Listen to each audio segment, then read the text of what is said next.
all day with great propagation.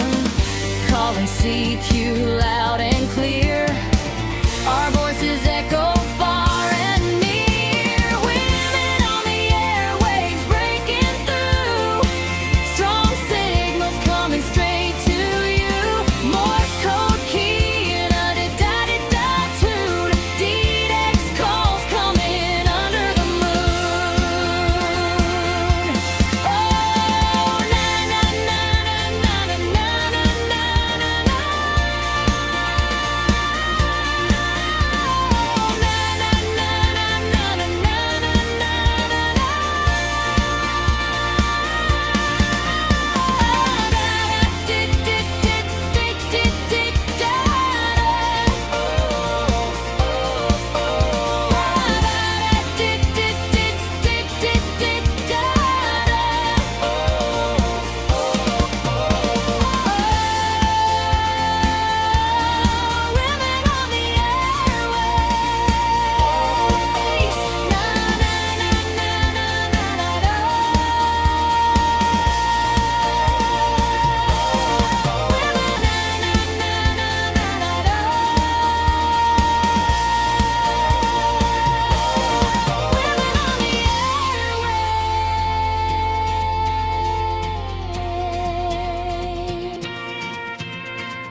All right, here we go.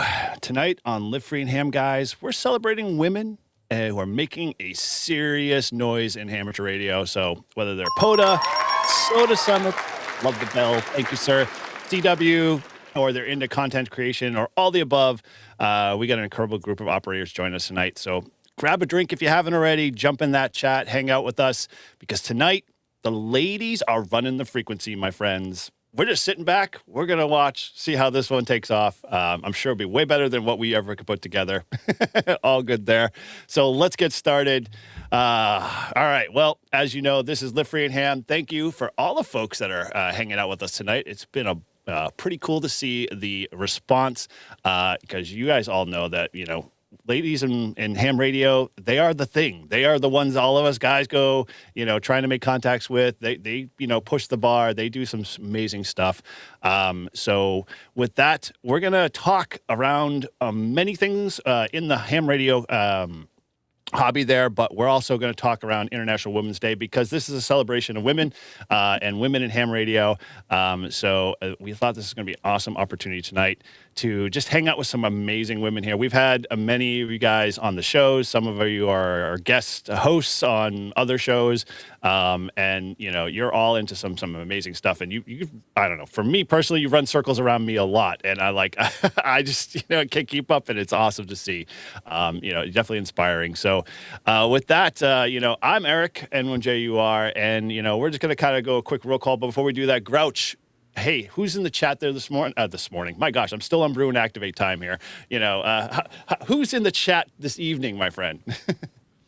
All right, so shout out to the people in the chat. We got Chris Bricker, we got Chris Radio and Life, we got Ham Radio Lady, Ham Radio Tube, Shannon Jabberjaws, who's also on here with us, Jeff AA4BC, Joshua CN87, K2EAG, Levi, Dave the Hillbilly Ham, Liberty Cave, Prep Ham Paul, Renee Martinez, Shannon KC10HT, and Tortoise this ADHD life.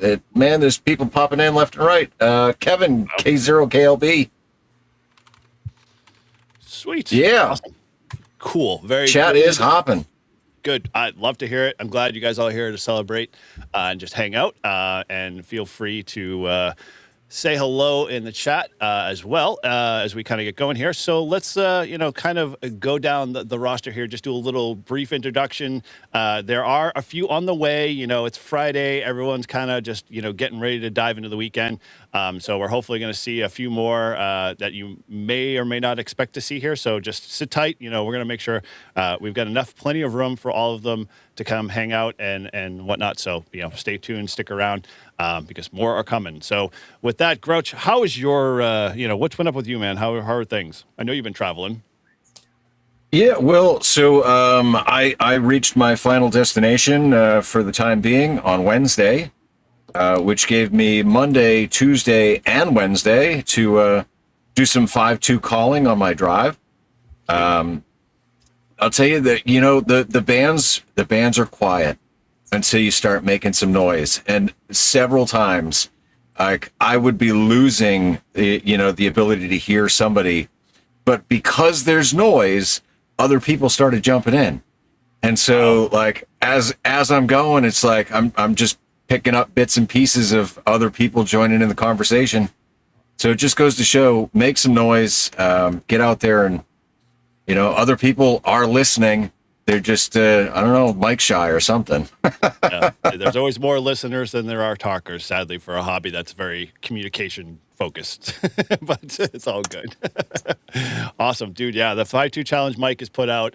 You check out N2MAK on that one. He's definitely, getting some traction on there. I'm participating, but we'll get to that later. So with that, good to get settled and making some contacts and looking forward to more, stories around stuff like that. So Shannon, long time no see. What's been going on? Shannon KOHT Shannon. Sorry, I should be clear. It's too many Shannon. From like 11:30 this morning until 8 o'clock this evening. Not too much. Just had to go pick up the boy child from school and made the rounds to Chipotle, the adult beverage store, came home, got myself ready for the show, ate my dinner, the usual stuff. Mm. Were you saying Chipotle was the adult store, or you at two separate spots? No, Chipotle and Okay, beverage store. They're not like next door to each other, because that'd be a very interesting combination for sure. I mean, they're not that far from each other, but some Chipotles do actually serve alcohol also. Yes, little we known had one. fact. We had one. Didn't last long though. Just driving at a different clientele, and I'm sure the college folks are one of those things that you got to be wary of. But cool. All right. Well, we got more. Shannon's kind of spearheaded a little bit of this. We brought Shannon on almost a year. About a year ago, so to talk about the International POTA Party. So she's going to dive into a little bit more of that. You can hear me. I can't hear y'all. Oh, yeah, we hear you, Al. So while you're adjusting your stuff, we're just kind of going through and introducing each other. So with that, Julie and Caitlin, Caitlin's sans right now at this moment. But Jules, what's going on? Not a lot. It's Friday. I did a lot of the things that Shannon did. I went and got the kid all set up and went to work all day, and then came and ran home and into kind of a mini disaster, but we're here. But I did make a stop at the adult beverage store. So cheers. Very cool. Awesome. Excellent. So it sounds like we're all fueled up and ready to go here. So it should be an interesting evening for sure. So over to Shannon Jabberjaws. How are you doing? What's going on? I'm doing good. Thank you. Thank you for having me on today. Just did some POTA hunting today. Hit all four corners of the U.S. and into the Bahamas today. So it's a good day. What bands? I did all bands, 10 to 20. Wow. All from the shack there, or are you at a park too? Nope. At home. Amazing. Once again, you're very much a role model for me. It's like every time I look at my Flex over here, I should fire that up, and then I get somehow busy doing something else. So Priorities. Yeah, yes, I know. My wife says I need to have a lot of priorities, so I don't know if the ham radio is one of those, but we'll have to debate that one later. So very cool, and thank you again. So those that were there for the early beginning kickoff, we had the intro roll there. That was a song Shannon had put together for a different video that she lent to me. So I appreciate you contributing that. That was an awesome song. I love hearing that for sure. Thank you. No problem. All right. Well, with that, Amy, how are you doing? What's going on? Oh, not a whole lot. Well, I mean, I've had a pretty busy week with work and some personal things going on. But here in Oregon, we're having a really mild winter. So I've been enjoying, when I have the time, getting out on the mountains and getting plenty of winter bonus. And today, taking care of my bees who are coming out for the spring. And Oh, wow. yeah, that's about it. I hear bees are almost like having children. They're like full-time, like all year round things. They don't like, you just don't deal with them in the spring, summer. You have to maintain them all winter. Is that true? No, you don't. You don't do much during the winter. You have to maintain them all through spring and summer and fall. I wish I Yeah, could get my kids to be like that. it's a lot of work, but it's fun. Just go away.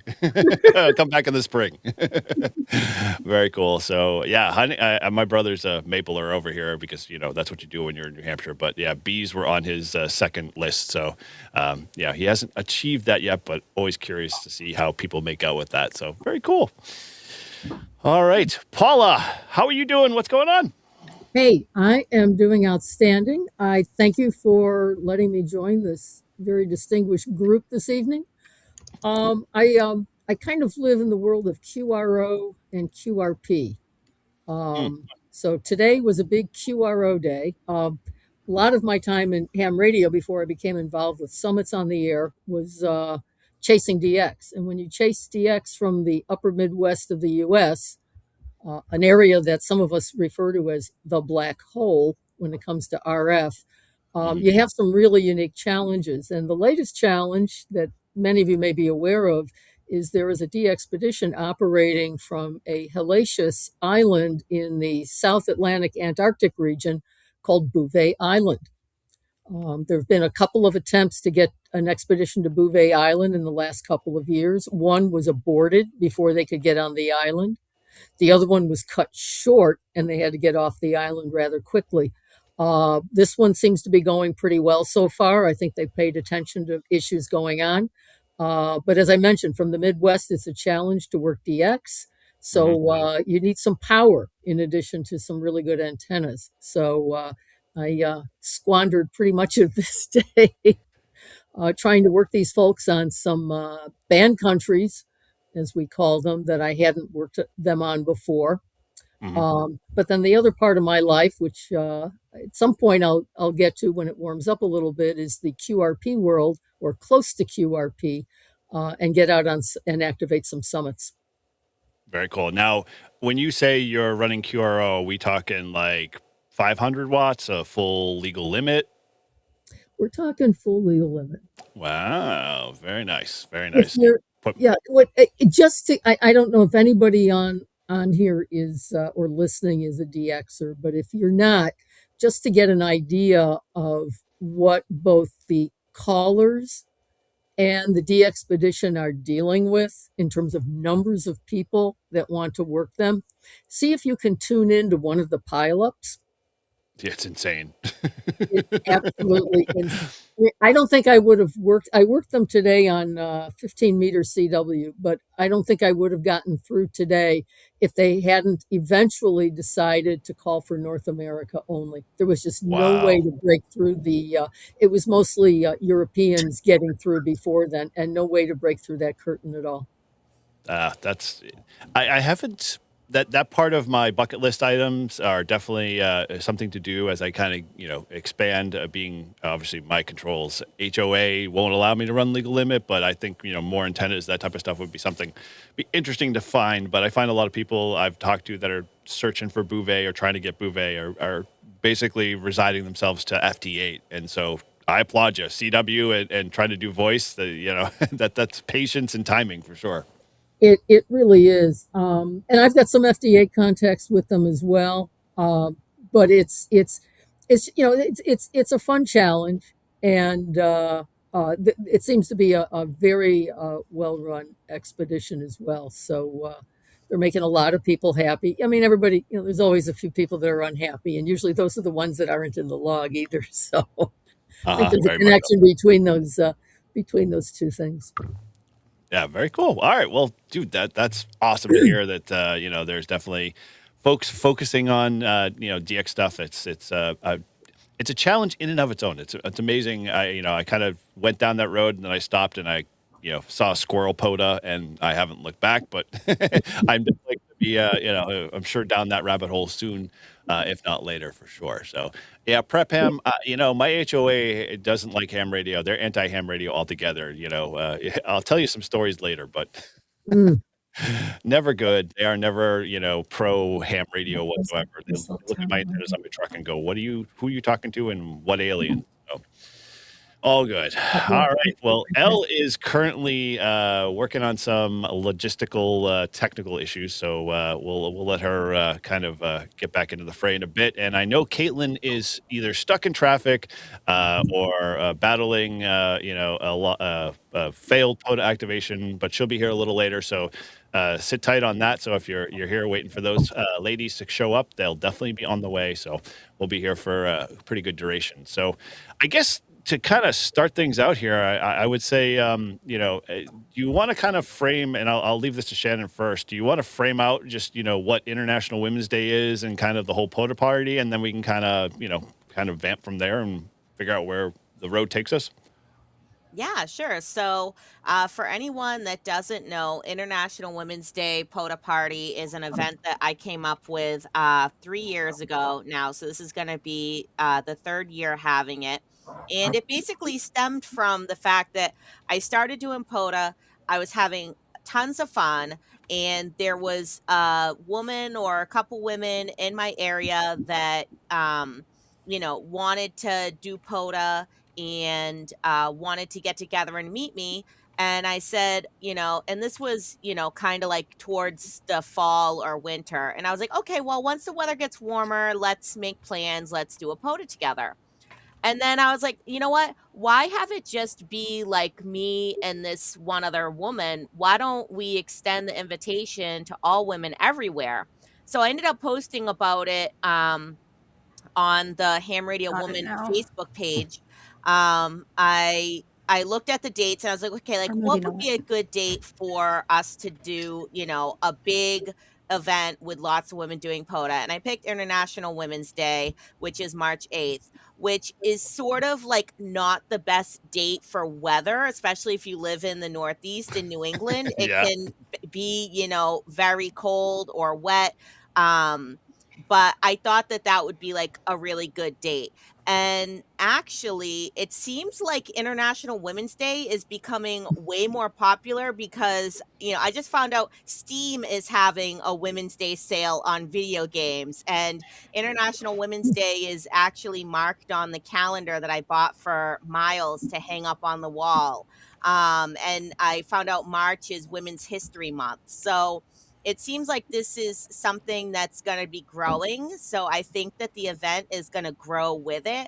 And the fact that, we're sitting here on this, live stream now with all these great ladies and really shows how it's grown in the last year, even from, the previous years. And I think this year we're supposed to have like 60-degree weather. So it's going to be like Mhm. the best weather we've had in 3 years. So I'm super excited about that. So the premise, yeah. So the premise of the event is basically just to encourage women to get out there, partner up with a friend. So if you are the POTA expert, find a friend that you can bring that's maybe a little bit more of a POTA novice, or maybe someone who's not licensed but might be interested in learning more about what ham radio is. If you are if you're possibly interested in ham radio, but you're not licensed, or if you're licensed, but you don't really know what to do with your license, then, look around and find a POTA partner and, go out and learn more about what makes POTA so much fun. Yeah, yeah, definitely. We all, if I'm sure a majority of our audience here, definitely in the chat, are all, have done POTA or hunted POTA or whatever, and I'm sure you guys all have done it in some level or another. It's kind of like a gateway drug. I mean, it's like literally once you get into it, you're literally like, okay, I'm ready to rock and roll. I can't stop doing this. And then you find that tomorrow you wake up and the next thing on your mind is like, oh, I got to find a POTA. I got to go, you start, you homepage, your browser is POTA.app. You have problems is basically what it boils down to. So I'm sure it's very much sort of like a lot of the SOTA folks like Amy and Paula. You got, us POTA guys, and I'm going to say it outright. You can shut me down on this one, but POTA people, they're a unique breed, but they have it easy. You SOTA people, how to show us how it's supposed to be and show us the difficulty to getting to the summit. And then once you're there, you're like, look at all the contacts I make. Like you just I don't know. It's mind blowing to me because every time I'm like, oh, I'm going to go do the 4,000 footers like with Grouch last year, I thought like, oh, this should be a piece of cake. Yeah, heck no. there's a whole element of like physicality that like I just don't check the box ever. So I appreciate what you guys do for sure. So, all right. Well, Elle, you're here and alive. Your audio working now? Hi, can y'all hear me? Yes, we can. Excellent. Okay. Well, let's do a Thanks, quick Eric. introduction. So say hello Yeah. and what's been going on. Welcome. First off, so sorry. I feel extremely awkward trying to get onto the stream, probably like flashing in and out. So sorry, guys. But hi, thank y'all for having me, and thank y'all for being patient while I worked out some technical difficulties here. My name is El Marie. My call sign is KJ5LXP, and I got licensed in July last year, and I've been loving it ever since. One of the reasons why I got licensed was because, one, my husband told me about it, and I thought, oh, like, why shouldn't I have this capability under my belt? I do visit the backcountry a lot. I know, Amy, you do a lot of SOTAs. I do a lot of backpacking out in Colorado. It just made sense to like have this level of technology under my belt in case I'm ever like in a pinch or need something like a quick like emergency situation, just to have that type of backup under, on my equipment. And little did I know this community that was a part of it. And I made my first video, kind of was like shocked with how lively this community was, and just kind of dived right into it, and I've loved it since then. Very cool. Yeah, there are many, obviously, I mean, that have just like in the past 6 months taken off just on the YouTube side of things, but it's been like, not like you're like a spark and you're gone. You've just been like, your channel and the stuff you do put out is pretty amazing, pretty cool to watch, and I'm very like encouraging, even me being a 30-year-old ham and just seeing, a fresh, take on something. So, the fact that you captured that one SOTA event you did, and it's like you literally carried about 45 pounds up the mountain, and I'm sure Amy and Paula are like, what is wrong with you? Like, that's a lot of weight. Going all the way up the mountain and then get up to the top, and it was like 100% 30-mile-an-hour winds. I mean, if anything, that was the most extreme SOTA I think I've ever seen on video. But that's exactly an awesome experience, and I'm sure you learned a lot. Oh yeah, I think that whole SOTA event, I think the one you're talking about was Red Mountain #3, and we were all amateurs with SOTAs. It was all of our first time doing SOTAs. Portable aughts, like we weren't very experienced at all. We carried around like this 40-pound battery. We're like, maybe we shouldn't have done this, but we got on the air, we got activated, and we had a good time and learned a lot. Very cool, very cool. Yeah, and I'm sure there'll be many more experiences that all you guys have to share, and so. Grouch, I don't want to dominate this. Feel free to jump in and, beat me up or take control here a little bit if you got a question or two. Obviously we know, International Women's Day is this weekend. The question I guess I got for all you guys, are you going to get out and do either a SOTA, or are you guys going to do a POTA, or are you going to play radio? Not at all. None of them are going to do anything radio I wise. was gonna say, man, this is like, Maybe tomorrow for myself. Sunday, I have a family matter to attend to, and pretty personal family matter. So I don't know about Sunday, but definitely tomorrow. I think I can get activated from my house, but no big POTA plans, unfortunately. But that's just the nature of things with where I'm at right now with my life. But definitely the YLWWA. I'm jumping in late. I don't know if this was spoken about. That starts on Monday, and I hope to be really active during that day and throughout that week. well, is that what you were talking about earlier, Shannon? I can't remember. Shannon, OHT Shannon. Yeah, so there is another event that is starting on Monday. If anyone is familiar with the WWA that was held the entire month of January, WWA is Worldwide Award. It's on the Ham Award platform. So they're having another event that is the YLWWA that is starting on Monday, March 9th, and it's going until Sunday, March 15th. There's about 200 YL activators worldwide that are signed up to operate during this event.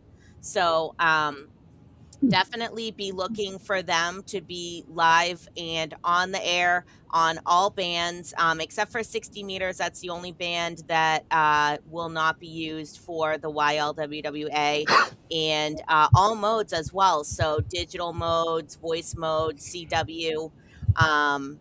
And the women actually get points for how many different stations they contact. So it's not a contest, but the women sort of get like prestige points for how many contacts they make. They're hoping that each woman makes 100 contacts during the whole event, the whole week. But I mean, let's be real. We can make 100 contacts within, an hour and a half, ladies. So if any of you guys are signed up, then hopefully we'll catch you on the air. And if not, definitely, check it out, sign up. It's free to sign up. It's real easy to get connected with that Ham Award logging platform. And you just Google YLWWA, it'll come up. I'm activating for that. Yeah, I'm signed up for it too. I'll be activating. We're going to do some from the park. I'm going to do mostly from the house. We'll go live from the house. But I'm going to make Vaughn take me out for Wild Day to the beach. I've been wanting to put a kite in the air it's been too cold. So we're going to the beach and putting a kite in the air. With an antenna on it, obviously. Oh, okay. I was gonna say, Yeah. you just gonna put a kite in the air? Yeah, a kite antenna. It's a thing. And it's actually something that I've always wanted to try because I live 3 miles from the beach. It's amazing. And my understanding is that they used kite antennas in World War II Really? to help facilitate communications. So I've seen some YouTube videos about it. And hopefully that's something I'm going to try. I'm not going to try it on this YL POTA Party day, but someday in the future, it is my goal to try a kite antenna. The Bug Out Mini works really good. Vaughn got me a kite that holds like a small toddler. So it'll lift 35 pounds in the air. It's fantastic. And the first time it happened, it was actually by mistake.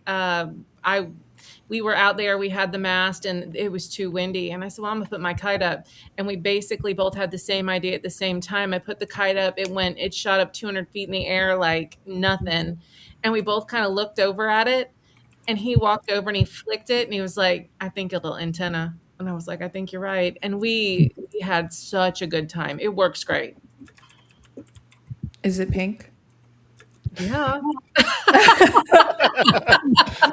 Good requirements. Good. Yeah. Of course it's Cool. pink. It's a couple of different colors. That's the only thing that I think that I own it's a little bit of all colors, but it's sparkling, has a tail. You need to talk to Matt about getting a pink colored antenna wire. Yeah. Mhm. I just looked at my handler. Yeah. You need to My do that. my production assistant off stage. He's equipment. I'm entertainment. I'm hardware. I was being very nice about that. But anyway, yeah.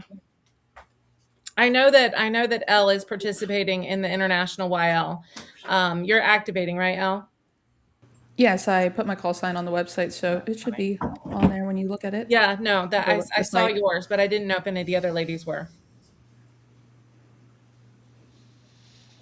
Now, so I got a question with the antenna part. Have you done the kite antenna yet, or anybody done a kite antenna yet?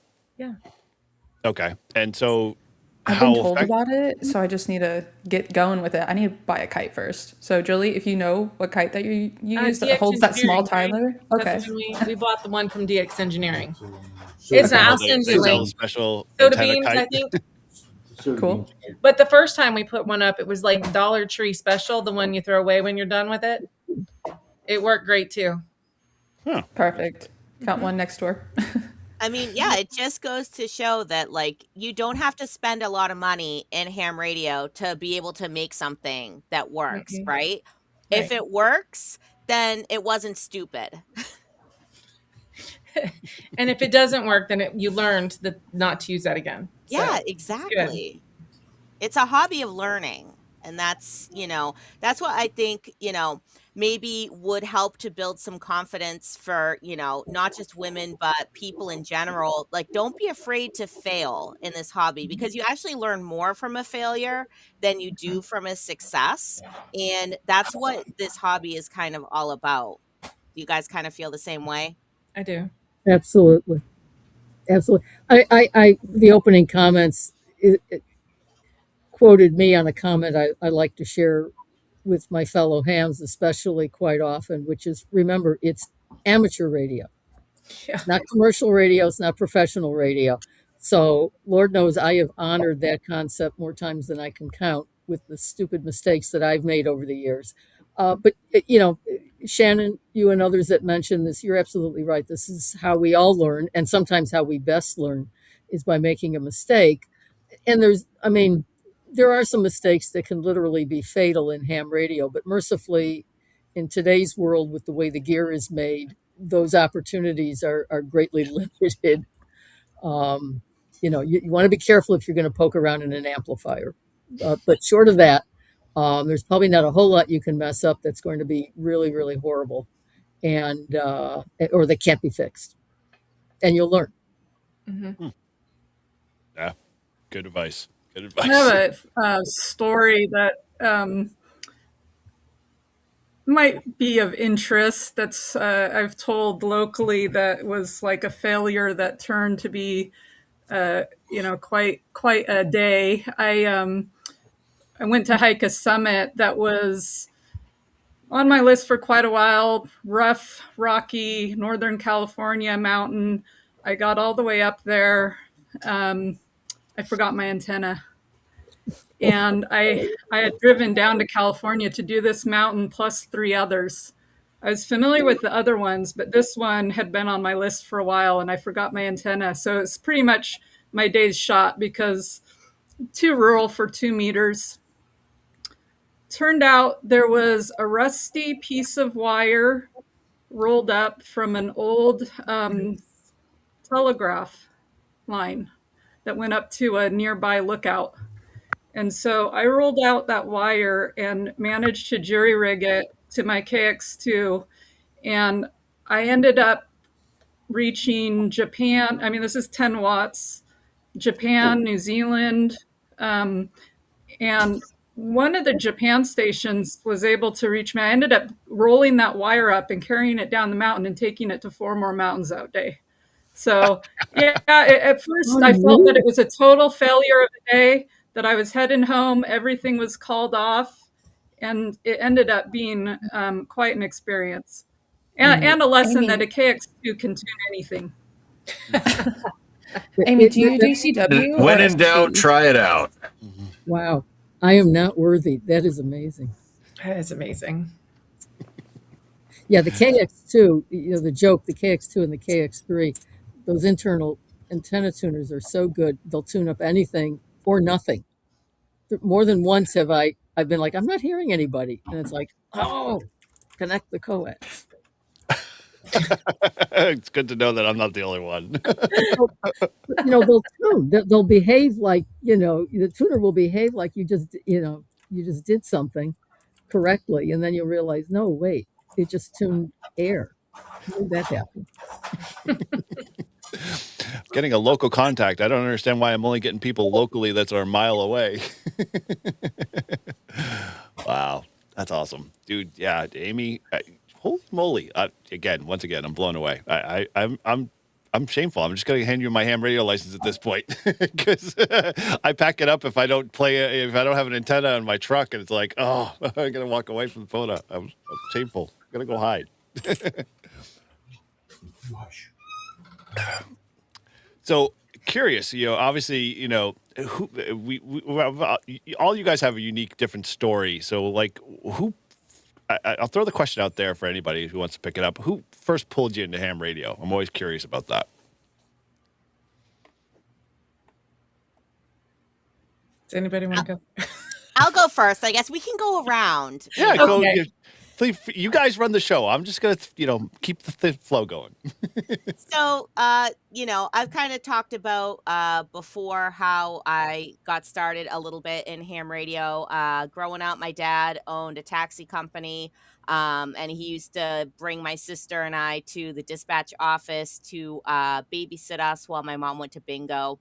And this is, in the late 80s, early 90s. So there was no cell phone. So the way that he talked to the drivers and told them where to go was with the radio. And I thought it was so magical that these guys could be driving around the city and, could talk to my dad back and forth. And then, same thing when I would be in the taxi cars, the little radio, they could talk back to the dispatch office. So I remember asking my dad about, like, how can we have a radio at home? And he's like, oh, it's really expensive and you have to know Morse code and all this stuff. So I kind of just like brushed it aside until like late 2020. I ended up meeting someone online that was a ham radio operator. And he told me about like web SDRs where you could listen to all these radios. And I heard these guys on the Kensington, New Hampshire. I think it was the old Coots Net. They were talking about like filling up their bird feeders, and the birds kept eating the bird seed. And I wanted to talk back to these guys. I wanted to be like, hey, when the birds are eating all the bird seed, that means it's going to be a bad winter, right? So I decided that, like, okay, I need to get my license. So I started studying using ham study, and I studied for my tech and my general at the same time. And I took my test online, which was like so super easy, right? Especially during those kind of COVID times, there wasn't a lot of in-person tests. And being a mom, having a son at the time that was like 18 months old, it would have been very hard to kind of fit that into my schedule. So that was sort of how I got started. And I took a little bit of a break when Miles was young because, again, it was hard to go out and get on the air. But since like probably 2022, 2023, I got my extra upgrade in 2022. So kind of like since then, I've been, really a lot more active. All right. And it looks like we have Julie and Caitlin. Yay! So, Caitlin, if you'd like to introduce yourself real quick, and then you guys can go and talk about how you got started in amateur radio. Oh. It's you. Don't fight. Don't fight. KE is my call sign. I got started. Modulate. It's Modulate. yeah. You're soft spoken.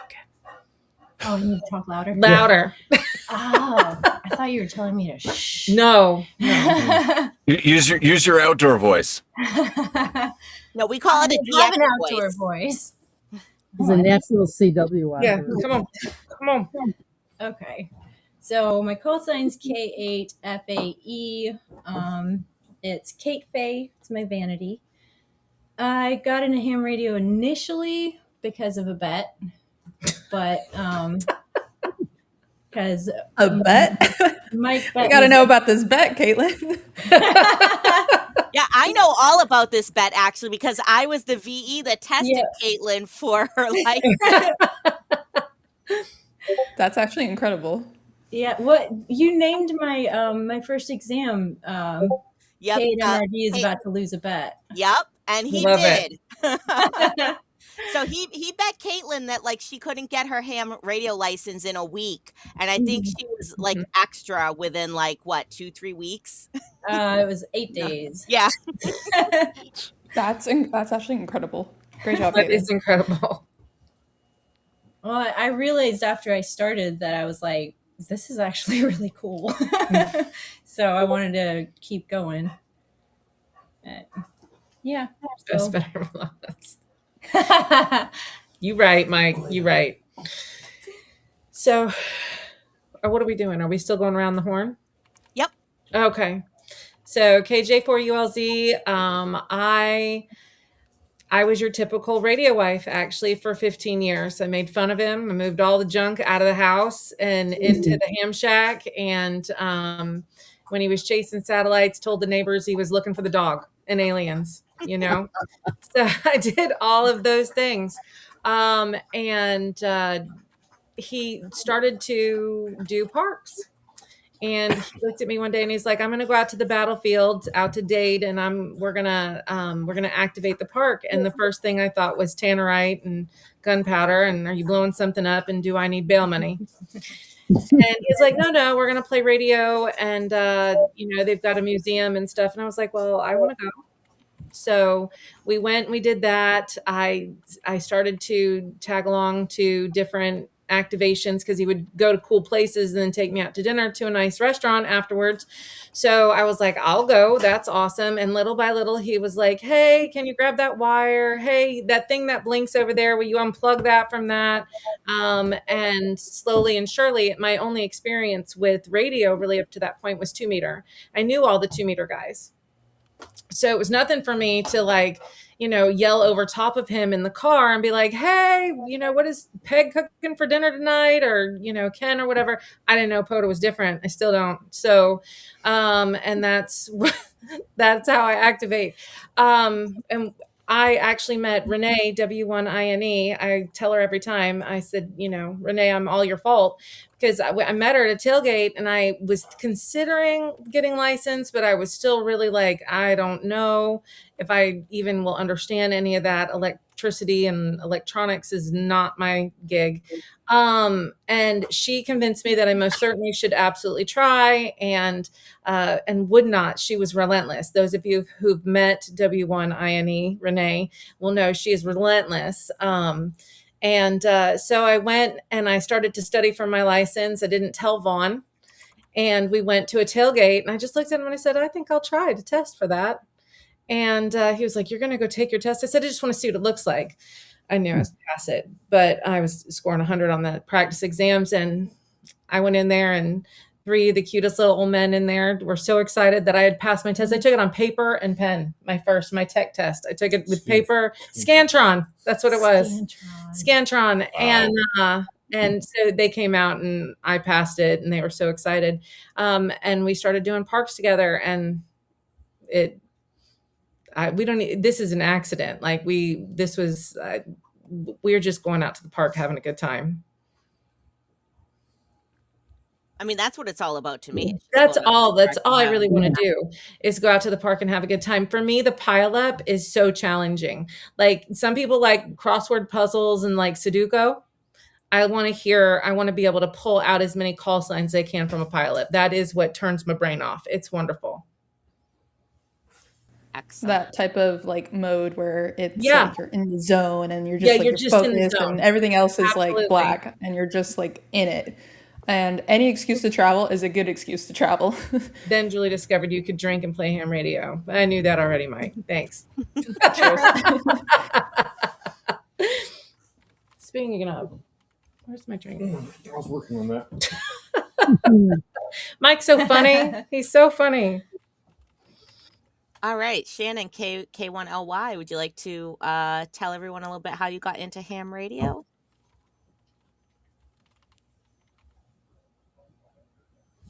Shannon, are you muted? You're muted, Shannon. I'm sorry. I was trying to keep the noise from the dog pouncing around. So anyway, I got started in ham radio by accident, but then turned into, like Julie said, or I think it was Julie, competition between myself, my husband, and two other operators from our old club. We all decided to rag each other and see who could get their license first. And I studied for about a week, got my technician, and then went through. And within 6 weeks, I had my extra. But it was actually because of a need for emergency communications. A couple years ago, I had the need to call 911 for a medical emergency I was having home alone, and the cell phones were not working. We did not have landline, and I had no way of getting 911. So after that incident, I decided to go ahead and, consider it. But when we decided to start teaming up against each other and competing, we all got into it and decided just to go with it. So my first activation for POTA was almost a year and a half after I got my license. Never really got on HF until hearing about the POTA Party. And my first activation was a POTA Party of 2023. And so it's been nonstop since. So that's basically how I got into it. And What's now been your favorite POTA? You're our POTA queen now. Not a queen compared to some, but it's all I talk about 24/7, 365, and it's what I want to do all the time. So, yeah, a little bit of an addiction, as they say. I have to ask I've Shannon. only activated 3 parks. What's your favorite park to have activated, Shannon? Run that by me again one more time. Your favorite park that you've activated? I've only activated 3. So someone who has experience as you, what is your favorite one? Funny thing is, I've only activated 11 parks here local to me. And my favorite one is in Georgia, North Georgia. It's the Lake Notley Dam area. Love it. That's where we have all kinds of fun experiences and all kinds of visitors to join in. And I've talked with Eric about it before, but when you get surrounded by chickens during a activation, it gets kind of funny. Buck. Fun. Box, right?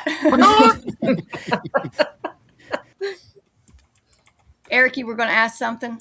I forgot. Sorry. I'm enjoying. This is awesome. I love the fact that you guys are you control the show. Have at it. I'm just going to pretend to look, I'm going to look pretty over here, I guess, this small little view. But anyway, go on.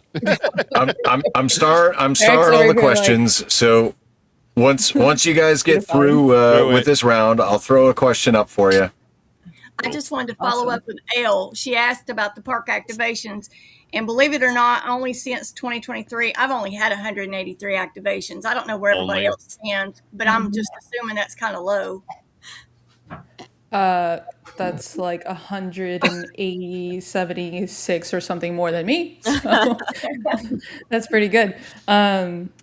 But I guess I'll segue into why I got into amateur radio when, like I said, when I first joined, those just joining in, my husband was the one who first told me about it. Ironically, though, he's not licensed. I'm the one who's licensed. And so I do have a technology background. So I studied computer engineering. I have experience in software development. And so I have a lot of experience with programming microcontrollers. So all the Meshtastic boards, all those like ESP32s, the ESP82s, all of that connectivity kind of like interest me. And then when I heard about amateur radio, understanding all the electricity components and my background and how it can also supplement my outdoor lifestyle, I said, oh, like this is something I should have had for a very long time now, but why am I just now hearing about it? So I said, I need to get this. So I got my license and didn't really understand what I got until I first made my first couple QSOs. And I was actually like so mystified. I don't know why. Looking back now, I'm like, I was like, I don't know, not embarrassing to say how mystified I was, but I was just like blown away that I could be like in my car or like in my home and like be talking to someone like in Germany without my phone. I was just like so blown away of that concept and about like, if you picture radio waves and how they just like bounce around that ionosphere and I'm like, and they move at the speed of light, like that completely mystified me. It just made me feel so like, this is real, this exists, that's really cool. And kind of got into a club And then from there, just kind of kept going, kept up with the videos, got plugged in even more, and now it's just like a part of my lifestyle, and it's been so fun. I also have like a drive for content creation, so I know how to use a camera, I know how to use all the software for production and stuff, and I have this skill that I'm like, where can I put this? Where can I utilize this? I've tried Instagram with like my dog and my cat and myself, so I've been into photography, and so now this like technology skill that I can have fun and play around with and document for myself. It's just like the two and two are just perfect for me and what what I want to do right now in my life. So it's been a lot of fun. And the community, like 10-10 or like 20-10, like everyone here is so amazing. Everyone here has been super kind, super encouraging. And those who are nervous right now, like get plugged into a community. You won't regret it. Yeah. Yeah, I have to agree with you, Elle. For me and with Julie saying, so Elle is more of like a technical background. Julie is sort of like me. I have like little to no technical background. So, some people for ham radio, they like the building and the circuits and the technology and the electrical engineering and the RF part of it. A lot of that honestly eludes me. I'm trying to get better at it. The part of ham radio that I love is the companionship, the community, the camaraderie, what I like to call the hamily, right? So, and Elle, you sort of alluded to that too, like, find your people in ham radio, because I know for myself, I would not have stayed in ham radio and interested in ham radio as long as I did if it wasn't for the people that I met in the hobby and the people who sort of elmered me and mentored me along the way and kind of pushed me to be a better ham radio operator and become smarter and wiser. So if you guys kind of feel the same way about that, I know we still kind of didn't really hear from Amy and Paula about how they got started in ham radio. So Amy, would you like to talk a little bit about how you got your start? Sure. Yeah. Took a class. My husband and I took a class to get licensed. We have off-grid property, and it's probably about a half-hour drive just to even get to cell service, and by that time you're almost to town anyway. And we that sort of started. Our nephew was licensed at a young age, and it's kind of an unusual story. My father-in-law was on hospice and wanted to pass at the property, and he lived his last 3 months up there. And it was partly due to my nephew and my sister-in-law getting licensed to where they were able to communicate to each other and forward information to hospice, to the nurses, and they came up, and it all worked out good. It was a good sort of demonstration of the communication that ham could provide. And it took us a couple years before we ended up getting licensed. And I just got really inspired by HF, just the magic of HF. And, during the classes when we'd have people demonstrate, we have a guy brought this just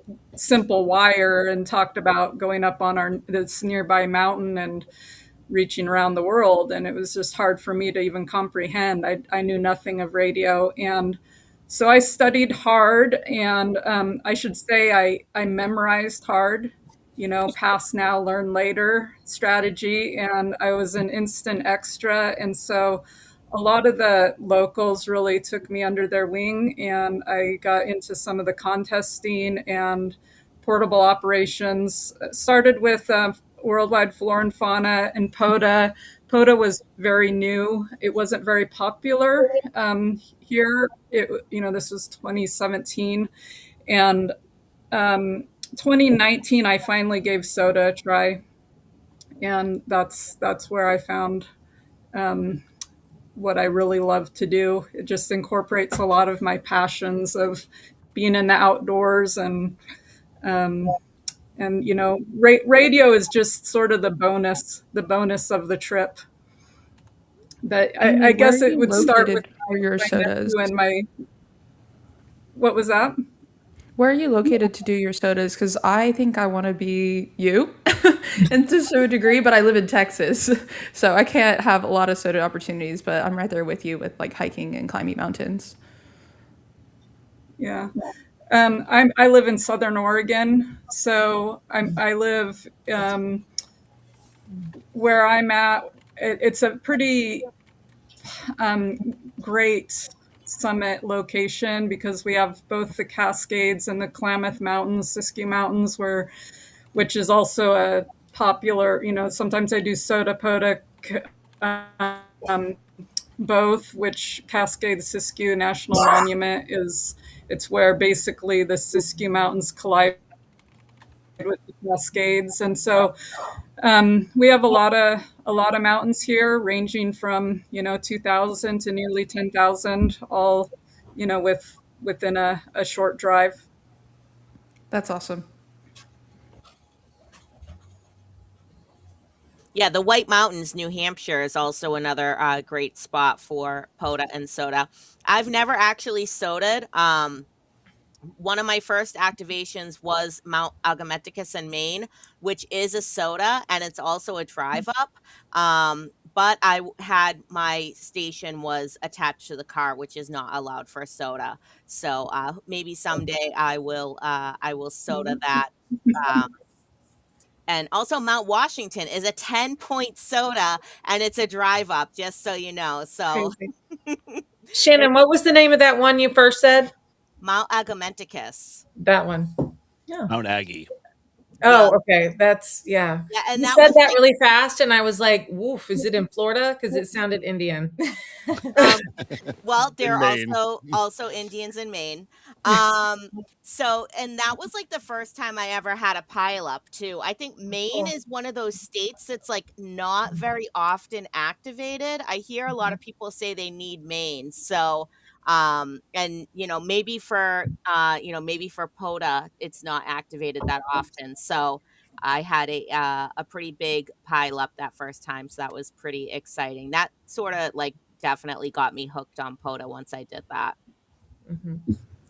Um, Yeah, I mean, I don't know where this. with soda, it's mainly it's mainly QRP, and like my first soda, I was lugging the 25-pound radio up and 100 watts, and that was definitely a mistake on CW, beginning CW. It's kind of a window to learning code because it's such an advantage to carry light. Amy, before we segue to a different topic here, I definitely want to email you to talk all about soda operations. I've talked to a couple of other soda experts, but I'll be going into the Chicago Basin this summer in Colorado to kind of bag some 14ers. So I'd love to talk about gear with you offline.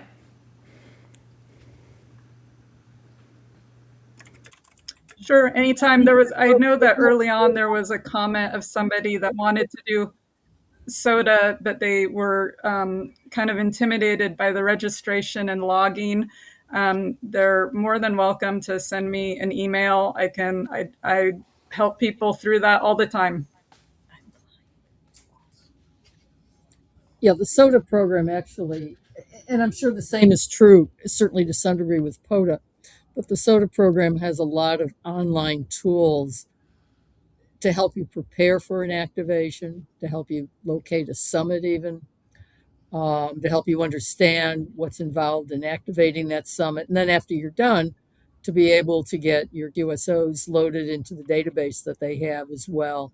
So, like anything new, it can seem a little bit intimidating at first, but once you've used it, they're actually fairly simple tools as part of an integrated program.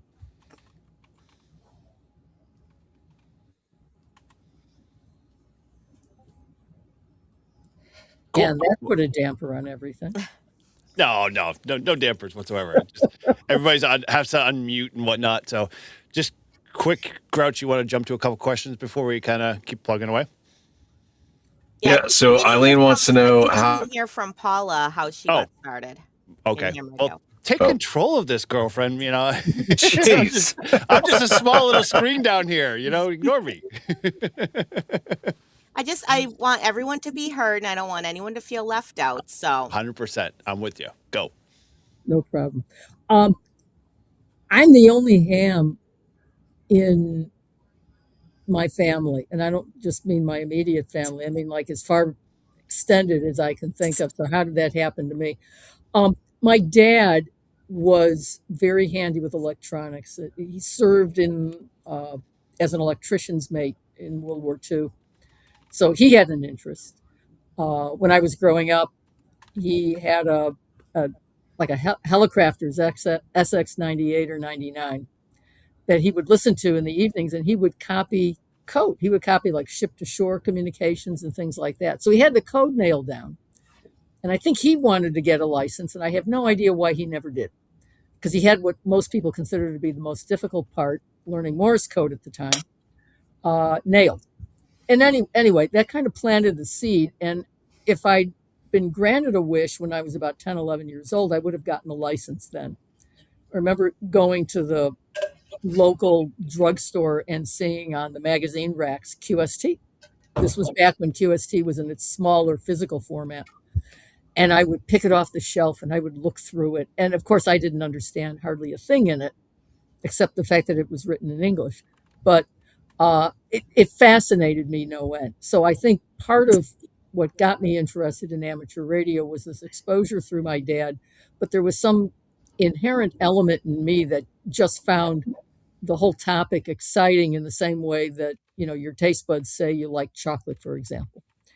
But fast forward over the next decade, I didn't get a license. The high school I went to actually had an amateur radio club, but at that point I was doing other extracurricular activities at school. Never dawned on me to do amateur radio. It wasn't until my last quarter at university that I decided to get the license, and that was because the campus radio station, the amateur radio club, offered a class. And I was like, oh, yeah, I always wanted to do that. So I got into the class, and this was back in the days when the first license you got was a novice.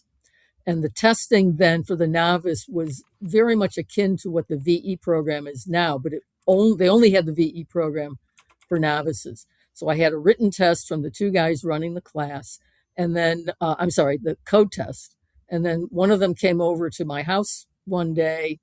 This was after I had graduated from college that first summer, and gave me the written exam.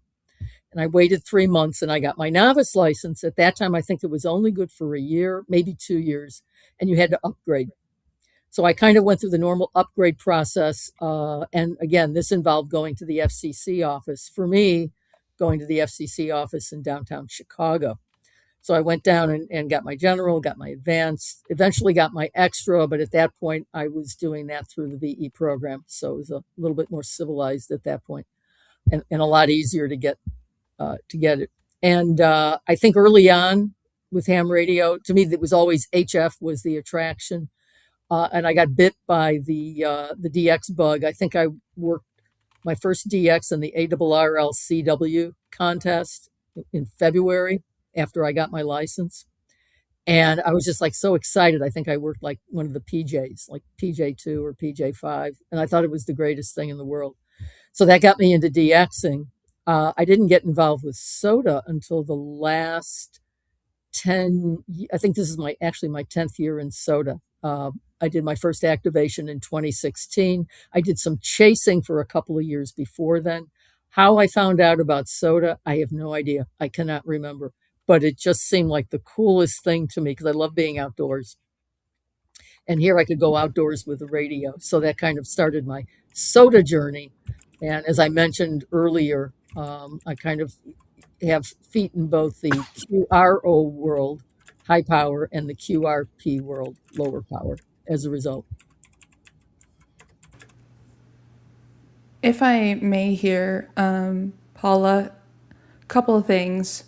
What you just said about universities, I completely wish there was more of. So whenever I was in university, people have asked me, how can we get amateur radio exposed more? How can we bring in the younger generation? And I've said, if I was probably in university and saw something, I probably would have approached that table. But I did not, I was not exposed to it in my university years. And I think to bring more people in, more young men, young women, even all generations, honestly, because kids go to universities too for summer camps and stuff, is about exposure. And we need more like boosts set up for amateur radio. And so that's really cool that you were able to experience something that I wish there was honestly more of to today to bring more people into amateur radio. And I had a question for you. If for because CW is no longer in the test. How did they test for CW to make sure that you passed? Was it like dots and dashes on a paper? You had to circle with the message read, or did you Oh, also well, have to like receive Morse yeah. and then like what was that like? Actually, very interesting you should mention dots and dashes on a paper. So if you're going to learn CW properly, you're not going to be thinking about dots and dashes. And you're really, other than at the very, very beginning, maybe to get the rudiments, you're not going to focus even on a piece of paper. Why? Because that's not what it sounds like. And it no more than you would learn how to speak English by reading the words. So when you learn CW, the best way to learn CW is to learn it by reference to dits and das, which is how you're actually going to hear it. And for the test, what they would do is, it changed over the years until they got rid of the code requirement entirely.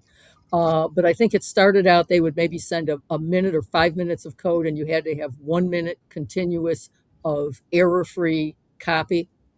When I took for my extra class, I had to take the 20 word per minute test. And I think they had you copy, and then there were 10 questions you had to answer about the content of what you had just copied. So you had to be accurate, but they weren't necessarily looking for, consecutive characters over a minute being accurate, because in fact, a lot of times when you're copying code, in reality, you may be copying in your head or just jotting down enough, and then you know what the word is, and you don't have to jot down every single letter. So that was in some ways, a much more practical test. For sending, I only got tested once for sending, and it was when I went to upgrade from novice to general. And I knew that was a possibility, so I had a Nye Viking straight key I took with me. And I only got tested at the very end of everything else. If you didn't pass the code test, you had to go home. There was no passing an element like you have now. Passed the code test, passed the written, and then before I left the room, one of the FCC guys had me come over, plug in my key, and demonstrate that I could send. I actually was pretty fast sending with a straight key. I had those contacts as close as they could be without touching. And I think I rattled off like 10 seconds, and he kind of just waved me off like, yeah, okay. And that was it. But they actually Wow. did tests to see if I That's could cool. send as well. Yeah, because they don't test it nowadays, so I've never have heard what the test was like when it was required. Right. So thank you for sharing No, it's that. a great question. It's a great Yeah, question. and for anyone who is interested in learning Morse code, actually, because it seems like we have a few Morse code operators here. Amy, you mostly do Morse code on SOTA, and Paula, you also. Caitlin or Julie or Shannon, do you guys do Morse code at all, or do you have that like in your plans? I'm learning. I'm playing with the game. Becky kind of promotes. It's how she learned. There's what's it called? Morse code decoder, something. Morse mania. So I play with that a little bit. I wasn't really interested in it at all, and then I decided that one of us probably should be able to do it. So might as well be me. You got this, Julie. Yeah. Yeah, I started studying it last year, although I sort of fell off the bandwagon. And once you fall off the bandwagon, it's like you sort of have to start over a little bit, especially where I was never super proficient. But I'm a member of the Long Island CW Club. I don't know if Really good things. anyone else here is a good friend of mine, KC1 UML. She's instructor on there. She does beginner sending, and I think she does intermediate class as well. So definitely for anyone who's interested in learning CW, I would highly recommend joining the Long Island CW Club. They have online classes every night of the week. And the great thing about their system is that they have this beginner's carousel, and the letter is always the same for like the whole week. So no matter which day you can jump in and do their class, it's like you're not missing anything. So, and they have some YL only classes too, which I think is good for, I don't know about any of you other ladies. Maybe we can kind of go around and talk about it. Like, do you guys ever feel intimidated being, like a woman in such a male dominated hobby? Like, I know No. for myself, I'm the only Nope. woman that ever shows up to my ham radio club, except for like maybe the Christmas party and field day are the only two times that I have ever seen another YL at the club. But so Julie, you were never intimidated. I was never really that intimidated either. Maybe because I grew up like with a lot of older people. I spent a lot of time with my grandfather. He was president of a union here in Lynn for General Electric Aviation, and he was head of the Retirees Council. So when I was like 12, 13, I used to go to his retirees meetings and, help pass out the coffee and the papers. So I spent a lot of time with, older people. So that never really bothered me. Another good CW avenue is the CW Ops organization. So, like the Long Island DX, which is very well known for their CW classes, CW Ops also has CW Morse code classes as well. And another option is the ARRL does online, rather over the air practice that you can tune into, but you can also download those files. When I was trying to up my speed a bit, I downloaded files, and they're at all different speeds.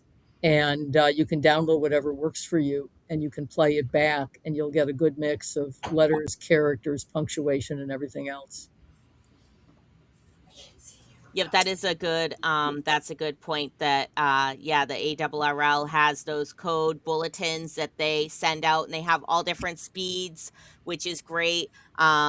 And then the fact that you can download those online. So, if for whatever reason you can't listen at home, or like if you want to listen to it over and over again, because that's how you learn, is that repetition, for Yeah, sure. your point is well taken. You really need, nobody is just gets it. Everybody has to practice at it, even the people at high speed.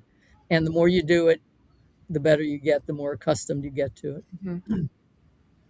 Excellent. Now, do you guys do any, do you guys mostly do HF, or do you guys do any like VHF, UHF? Do you do any like nets, or what's your, Um, besides POTA, what would be like your second favorite thing to do? And we'll start with Ellen. We'll go back in the other direction this time. Yeah. Thanks, Shannon. Sorry, probably because I just said first. Because if you've never done fox hunt with like a group of people, they are so much fun. I have done 3 so far. I've only filmed one, and it's the one I have on my channel. But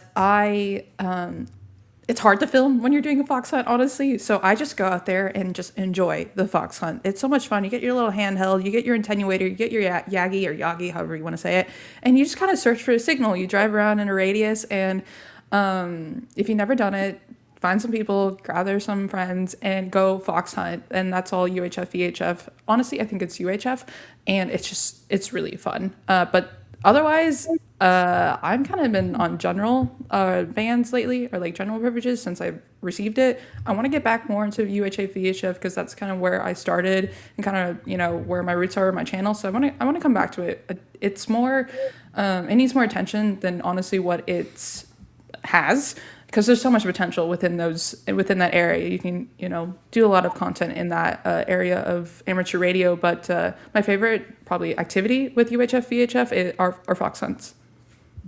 Yeah, that's a good point too. And I've done some fox hunts with my radio club, Cape Ann Amateur Radio Association, and I brought Miles. Actually, for anyone who doesn't know, I have a 7-year-old son. His name is Miles, and I think fox hunts is a great way to get kids involved. If anyone here has been to Hamvention, they have ARRL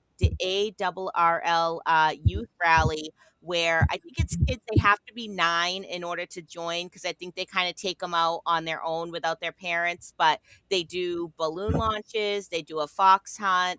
If anyone here knows K9OL, who jumps out of the planes and makes contacts on the way down on the parachute, he has made contact with Miles actually using my call signs. So that's really cool with the fox hunts. And I think that's like maybe something that people in ham radio, they sort of forget about, right? We get so wrapped up in HF sometimes. I think we forget about some of those other ham radio activities. How about you, Paula? Like, what is your second favorite ham radio thing to do if you're not doing SOTA? DXing. Mhm. And after that, I mean, I have to say, I made a career change. I entertained for a bit a double E degree when I was at university and decided not to go that route, went a little bit different route. And after about 20 years, went back to school, ended up getting a degree that exposed me a bit more to computers and technology, although I'd been noodling with computers before. And I have to say, as a side thing, I really like troubleshooting issues, not just computer related stuff, but often in my own ham shack, it ends up that I'm troubleshooting. How come I'm no longer keying my radio with FT8? Did a COM port suddenly disappear on me or whatever, and on and on. And I actually like noodling on that stuff and trying to figure it out myself. Occasionally, I do post to a reflector when I run out of ideas, and sometimes just the process of putting that post together makes me think of some other solutions or possible solutions I could try. But I enjoy that as well. Mhm. Real geek stuff. And how about you, Amy? What's your second favorite thing to do in amateur radio if you're not doing a SOTA? Probably contesting, but kind of similar. I mean, I like to do a expedition. I like to just drive to a location, and like I've done.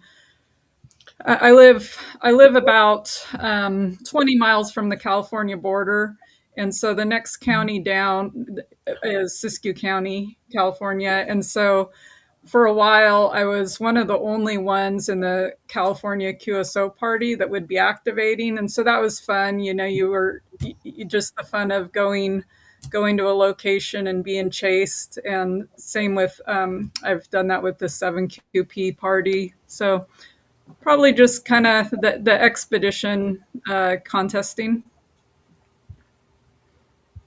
Excellent. How about you, Shannon? K1LY. What's your second favorite thing to do in ham radio besides POTA?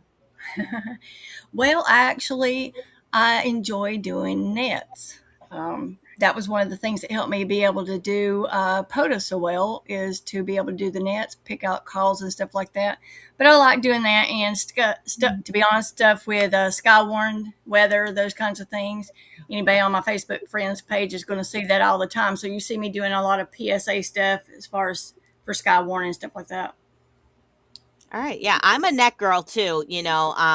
For anyone that's, been sort of a long time listener of like well, no, I guess not a long time, but I've been on Brew and Activate for a few months now. And every morning, basically, I join this net at 0830. It's called the Pokey Net. It's been going on pretty much continuously since like the 1960s, as far as anyone can remember, and it's from a club that's been around since like at least the 40s or 50s, the Pocahontas Amateur Radio Club. I just happened upon these guys one day when I was out for a POTA in the morning after dropping Miles off at school, and they are like the friendliest bunch of guys that you would ever want to meet. It's a very casual rag to round table format, so there's very little stress. And even if you can't think of something to talk about, it always starts with the weather. So I'm so glad I have a weather station at my house, so I can always pull up my hyper local weather and give them the weather report. They just love that. So everyone should join a 2 meter net at least once in their ham radio career, I think. How about you, Julie and Caitlin? What's your second favorite ham radio activity? Um, well, okay, first I have to say, Al, I'm so jealous. I have told Vaughn since before I was ever even interested in radio that a fox hunt would be so fun. I want to do that so bad. I've never done a fox hunt, Vaughn. Anyway. Do it.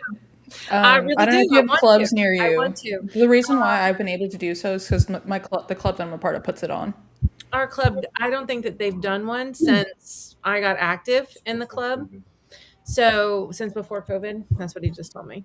So I told him that he just needs to go hide something and then help me find it. Like, show me how to find it. That's what I told him. Like, that's a great date night. Okay. Anyway, so we also participate in some nets. Our club has a local net, and there's another one too, and I can't remember. Right? Anyway, but my favorite net is the unofficial, unsanctioned sandbagger net that we do every morning at the drive time. So Vaughn and I both leave for work at the same time, but we go into two different counties. And so we started on our local repeater. It's the unofficial sandbagger net because people are listening. You know that they're out there listening. Our club has, I don't even remember how many members, but it's a lot. And there's like, I don't know, 200 members, and there's like 30 that are active on the repeater. So that people are listening. And so we get on there and it's got Echo Link. And sometimes some people from out of state will chime in because they know that we'll be on between 7 and 8 in the morning while I'm on my way to work and he's on his way to work. So I really enjoy that. That's actually really fun. Yeah, that's great that you guys both get on the radio and talk. And that is true that there are way more people listening than what you realize. I mentioned this on Brew and Activate earlier today, actually, that yesterday when I was on the PokeNet, I was telling the guys how I was going to HRO and I was going to meet Eric to pick up my International Women's Day POTA Party t-shirt. And some other hams were in the parking lot there, as they are. It's like the ham meetup point whenever you're trading a radio or something like that. So this guy comes and he knocks on my window and he's like, "Hey, I heard you on the net this morning and I heard that you were heading over here to HRO." And I was like, "Oh, you should have jumped in. You should have said hi." I'm like, if you're already listening, you're halfway there. All you got to do is push to talk. Don't be shy. We That's ask right. we ask for check-ins every round. We don't bite, I promise. Yeah. And so and I think Grouch had mentioned something earlier about you have to be the activity that you want to hear, right? If everybody just sits and listens, then everyone's going to listen and say, "I never hear anyone on the air." So but if you never talk, then yeah, you're never going to hear anyone. So don't be afraid to like get out there and throw out your call sign, and like not just once. You kind of have to do it every 10-15 minutes, because if someone's radio is on scan, they may be on a different frequency and they didn't hear you, or they don't have their radio on at the time. So you never know when you're going to make a new ham friend just by throwing your call sign out there. It's true. So I've heard so many nets, especially on Saturdays and Sundays. Whenever I'm hunting POTA on 20 meters, I think there's a couple nets on. I don't. You probably have all heard it too. Whenever you're hunting POTA and SOTA every Sunday or Saturday, and they say last call, like, can anyone just put out their call sign, just like as if I'm scrolling and not necessarily participating, but if I want to participate and I hear any check-ins, like, should I put in my call sign? Should I not? Like, what are some guidelines there? Because I've been hesitant to put out my call when, I hear someone say any check-ins and I'm like, oh, can I check in? Like, I'm not sure. I throw my call sign out there. When I hear a net and they're, sometimes they'll say what the net is, sometimes they don't really say, but they'll say, like looking for check-ins. And I'll just be like, "Hey, this is KC1OHT. I'm new to this net. Like, what is this net?" And then, hopefully they'll explain it. A great way too to find out what the net is if you have NetLogger. A lot of times HF nets will be on NetLogger, so you can kind of see a little bit, at least the title of the net or what the net might be.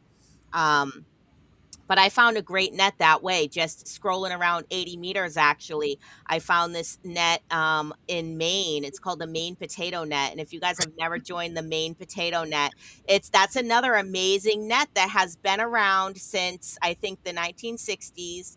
And it started in the county of Aroostook, Maine, which is the largest county in Maine, so that the potato farmers could communicate to each other before they had like phones and reliable phone line communication.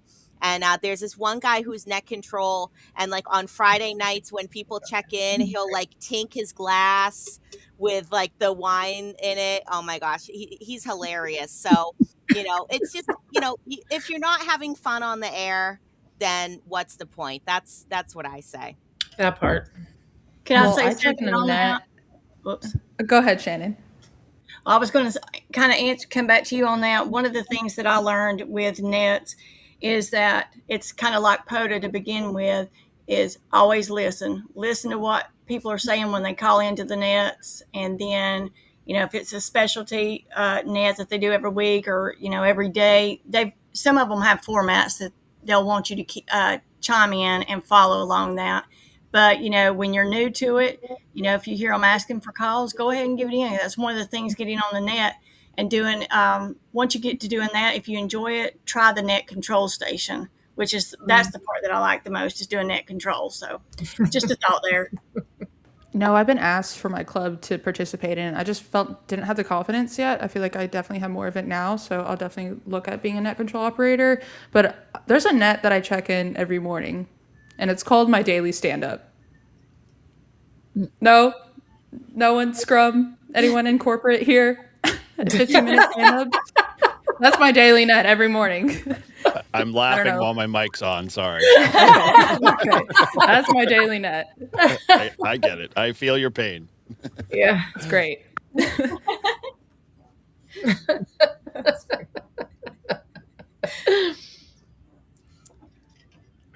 Whose turn is it? Do you want some of the questions from the chat? All right. Yeah, I'm trying to figure out how to navigate this EV Mux. So I had some questions that Eric had posted.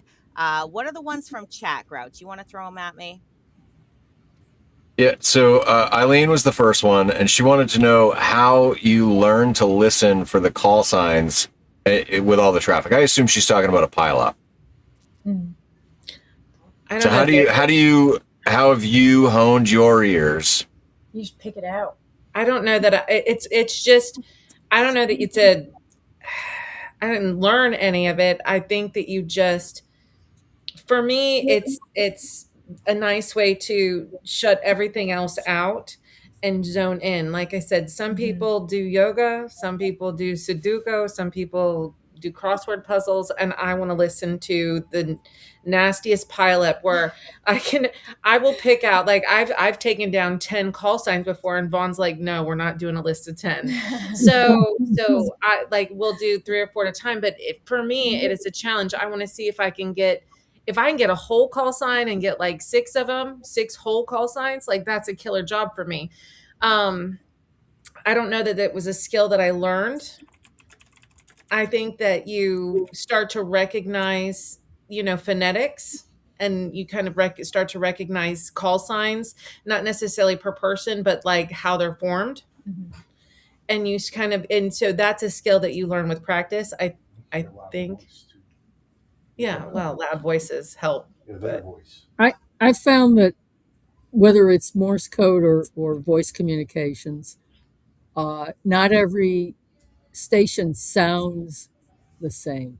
So what I try to do, and I'm by no means an expert with pileups by any stretch, but what I try to do in working through a pile of calls, which usually happens when I'm on a summit, is I will try to lock in, to use your term. I will try to lock in or zone in on a call. Usually it's a stronger call. I'll try to latch in on that and then listen to it all the way through so I get the complete call. And if I can't get the complete call, at least get enough of it to be able to ID it. But I think if you discipline yourself from the start to latch into a particular call that's being sent and then just listen for that same tone throughout, listening to it that way seems to act for me as a natural filter to cause it to jump out for me just a little bit more. But I have to concentrate and I have to focus. And I think that gets to your point that you made earlier about that almost like that meditative state you can get into. I love it. Yeah. I got the job, the house, the kids, all the things. I need that time. That time. Right. Yeah. And then practice. It's you get better at all of these things by practicing. Yeah, for me, it's all about sort of keeping control of your activation. And I think Tobias had said in chat, picking out, even just that little piece of either the prefix, the suffix, or the number. And then, saying, I heard a XYZ in there. If your call sign has XYZ, then, come back. And then, people will, I'm sorry, it's not an emergency, Miles. The manager's asking for your attention. We all have kids. So yeah, so you get that little piece of the call sign, and then you ask that person to come back to you, and then either you got the call sign right and they come back to you, or you messed it up and you move on and you say, okay, QRZ. So it's whatever you can do to kind of keep control of your activation is how I sort of handle those pileups. And we know Shannon K1LY lives for the pileup too. I will say, if I am not making at least one contact a minute on a POTA, then I kind of feel like it's a slow day. Oh, yeah. Yeah. And even one contact a minute is slow compared to some contesters. Like, I will take some time to kind of chit chat a little bit with people depending on how it's going. I'll be jovial on the air. I'm not just like totally like straight contest mode. But Shannon, how about you? Tell us about how you cut through the noise. To be honest with you, I had stage fright and radio fright to begin with. And so what helped me to begin with is I was following along by the instructions of one of our favorite operators, November Charlie 4 X-Ray Lima Dom.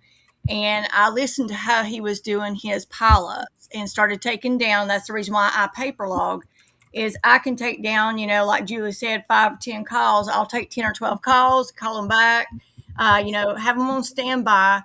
And like you said, Shannon, controlling your activation, if it's overwhelming, your response back can be simply, we need to try this again, spread out the calls, or like I think Paula mentioned, or actually Toby mentioned in the chat, talking about, asking for 1 calls or 4 calls or DX or YLs or park to park. Take control of your activation and it will run the way that you run your activation if you don't let them step over top of you.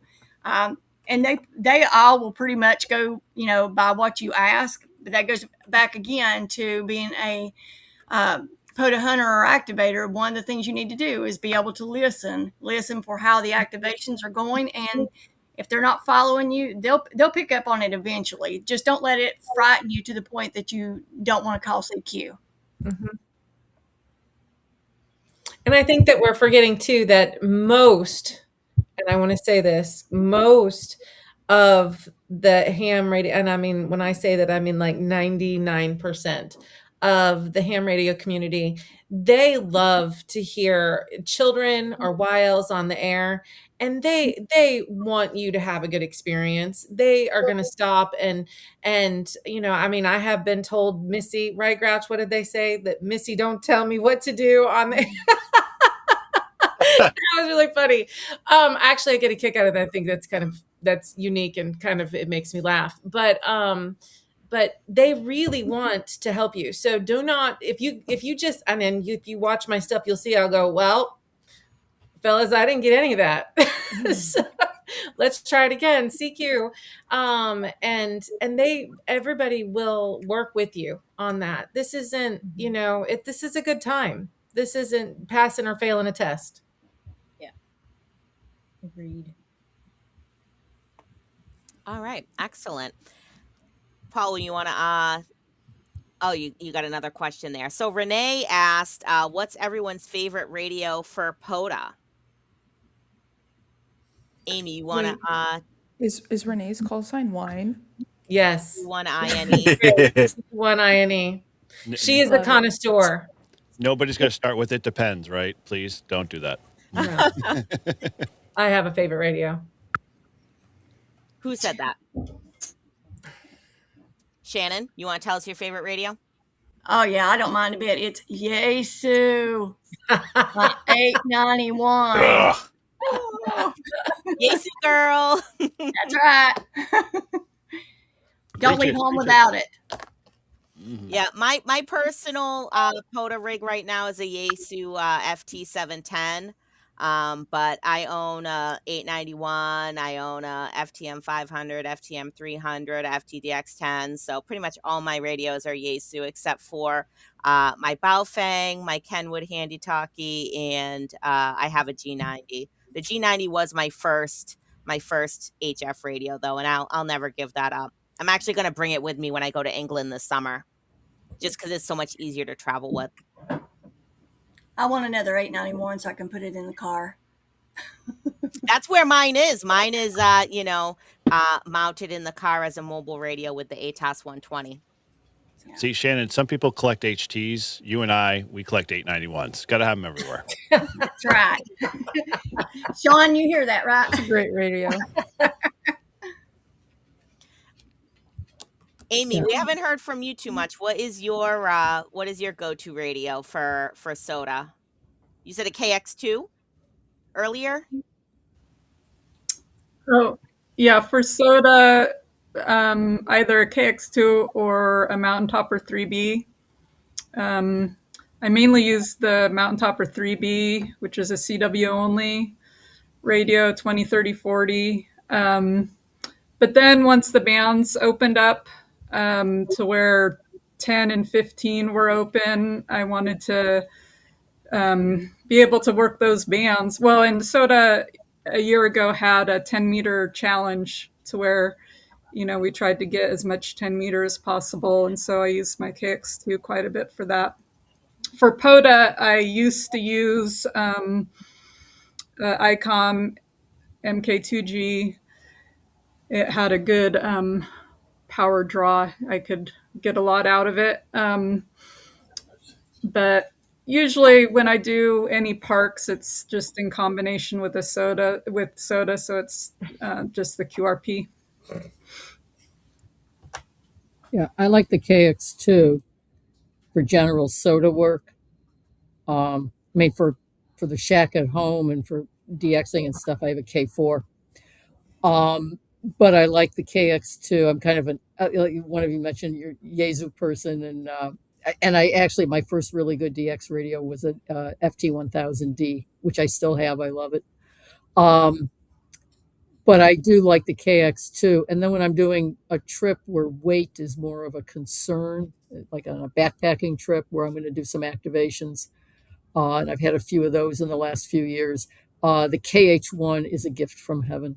It is just absolutely the perfect lightweight radio for a backpacking situation, for a situation where you literally don't have a lot of room in which to activate, to set up. in a situation where you want to be more subtle because you're, say, in a residential area trying to activate. There's a number of different use cases that the KH1 is ideally suited for. Mhm. How about you, Caitlin and Julie? What are your favorite radios? Well, my Mark II is obviously ICOM is going to be, but when Vaughn first started taking me out, we had the 891, and I'll be really honest with you, right? It was 891, yeah, and it was the menus for me. It was. I'm an Apple girl. And so when he actually, I was against it. I was against bringing the 7300. He went and bought a used one so we could take it out in the park. And I was against it because I was like, it's humongous. I don't want to bring that out in the park. And it took me about 2 activations and I was like, I'm done. And then I bought this 705 and now we have the Mark II and the 9700 is behind. I mean, like everything is that, but I will tell you this. Can you guys see this? This is my Bofang. It's bedazzled. I don't know if you can see that. I love it. So Did you Vaughn refer wouldn't to let me do your- that to an ICOM. So this is my favorite handheld.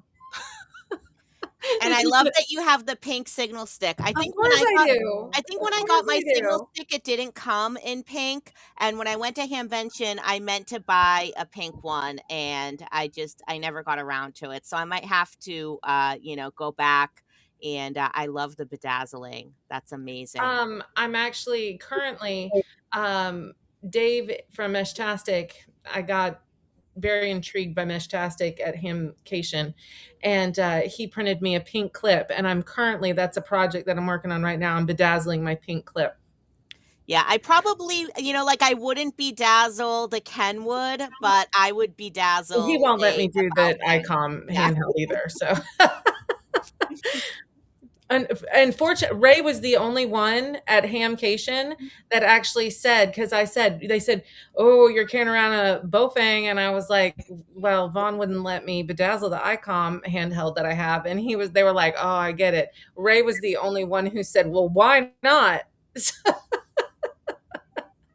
Julie, I was on Amazon yesterday, or maybe it was today, my goodness. But I was like, I need to buy a Bofang or Bufang so that Whatever. just so that I you know can it's not bedazzle it. Wow. Like I was like, I need to get this radio so that Julie can bedazzle it. Oh, girl, I have all the colors. Listen, I was literally thinking that in my Amazon cart. I was like, do I get this? There's a 2-pack. Maybe Yes, Julie can that's do what I did. both. I got a 2-pack.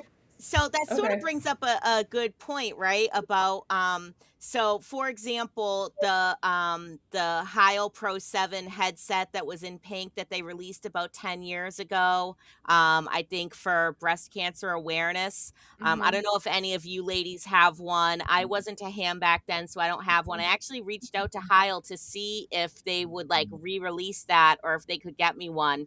They were supposed to email me back after Hamvention. I never really heard back from them. But how many of you ladies here would get pink ham radio gear if they offered it, like a pink Baofeng, pink headset? Yes. Not me. No, Not me. Caitlin's the only one that wouldn't do it. She doesn't like I pink, like but black and gray is my favorite. So every time I see the pink stuff, I'm like, yeah, I don't know how we're friends. Caitlin, But we are. I'm on the same boat as you, but That a little reminds me specifically, when I used to don't work hurt at me. Lens But Crafters Caitlin, I'm with you there. Everyone was like I mean, black look, and gray pink, every day. black. Yeah, Blue. that's okay. I like blue too. See, you'll like my clip because I did like a mermaid theme. Like I went from pink to blue to green to clear little sparkles. It's great. Excellent. Did you guys see my video? I just got I contacted Mike from Portable Zero, and I wanted metal rails because I keep breaking my the 3D printed ones, my rails. I go through a pair a month and I'm tired of it. So Preppy and Paul did a video because he got portable rails, Portable Zero, that's what it's called. And I was like, did they come in pink? And he was like, maybe if you ask really nice. And so I did, and they came in and they are Barbie pink and I love them. Oh, Mom took it out. Look at y'all. Oh my gosh. Ooh, Fantastic. I like that. They're so great, right? I might have to get Perfect. some pink rails for the And they're F7. metal. They're metal. And it comes with a handle and feet. Look, she's got shoes, y'all. I like that. It's great. Thanks, babe. Portable Zero's the best. It is the best. Like, he's the greatest. He's the greatest. And his wife wrapped him. Look at what Vaughn did for me too. So do you guys know who Dude Tested is? You know Sean? Yep. Okay. So we've got the spike. It's the murder spike. In pink. Look. Everyone's got to have a signature, and I love Julie's. I can't help it. I feel like the hobby needs a little more glitter. Yes. Oh, yeah. Well, that's a little dude, but that's a little dude. I just want to show him spike. Okay. It's a great intent. It's a great mast. If you guys don't know. Which one is Be that? careful what you ask for, because you just said you want glitter. You might be getting a couple of truckloads of it coming soon, I'm sure. You guys be careful. Listen, my tier, if you send me 3 pounds of glitter like you did pineapple, I'm gonna be mad at you. Anyway. What was the mask you just showed? Was that a portable mask that you just that showed? was, yes. Do you want to see it? Well, I'm just curious, which one is it? Oh, it's the little dude. Oh, the ham dude thing? Yeah, it's Sean from Dude Tested. Yeah. Oh, did you get the ground stake too to hold it? It does. Okay, so this is I don't think it's actually called the murder spike, but I think that MRD actually named it murder spike. Yeah. I got that same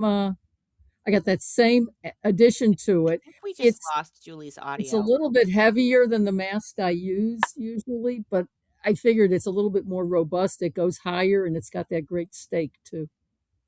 Yeah, Shannon, I think we did. Julie, we can't hear you. No. Vaughn did it. Sorry. There we go. Wow. Look at that. Fire. You didn't miss nothing. Someone's going to get reprimanded later. So anyways, and now it'll be pretty. So. It's wonderful. Nobody else is quite as excited as me, but I'm excited. I am all about the pink. I'm known for my pink headset, which is basically just like, I only use it for the headphones portion, right? Because the mic doesn't work on the radio. It's just a cheap gaming headset off of Amazon, but it's like my main QRZ picture. And the first thing people say to me when I make contact with them on the air is like, I love your pink headset. So I'm sort of known for my pink love as well. My eyeball QSO card has a pink headset in the background, and my picture is me wearing my pink headset. Oh, I love that. So if you make it to Hamvention, then find me. I'm gonna try to be there on Thursday so that I'm well rested for Friday, when I'm pretty sure they have a YL meetup, and I'll have stickers and eyeball QSO cards for everyone. Did you hand out not wooden chips?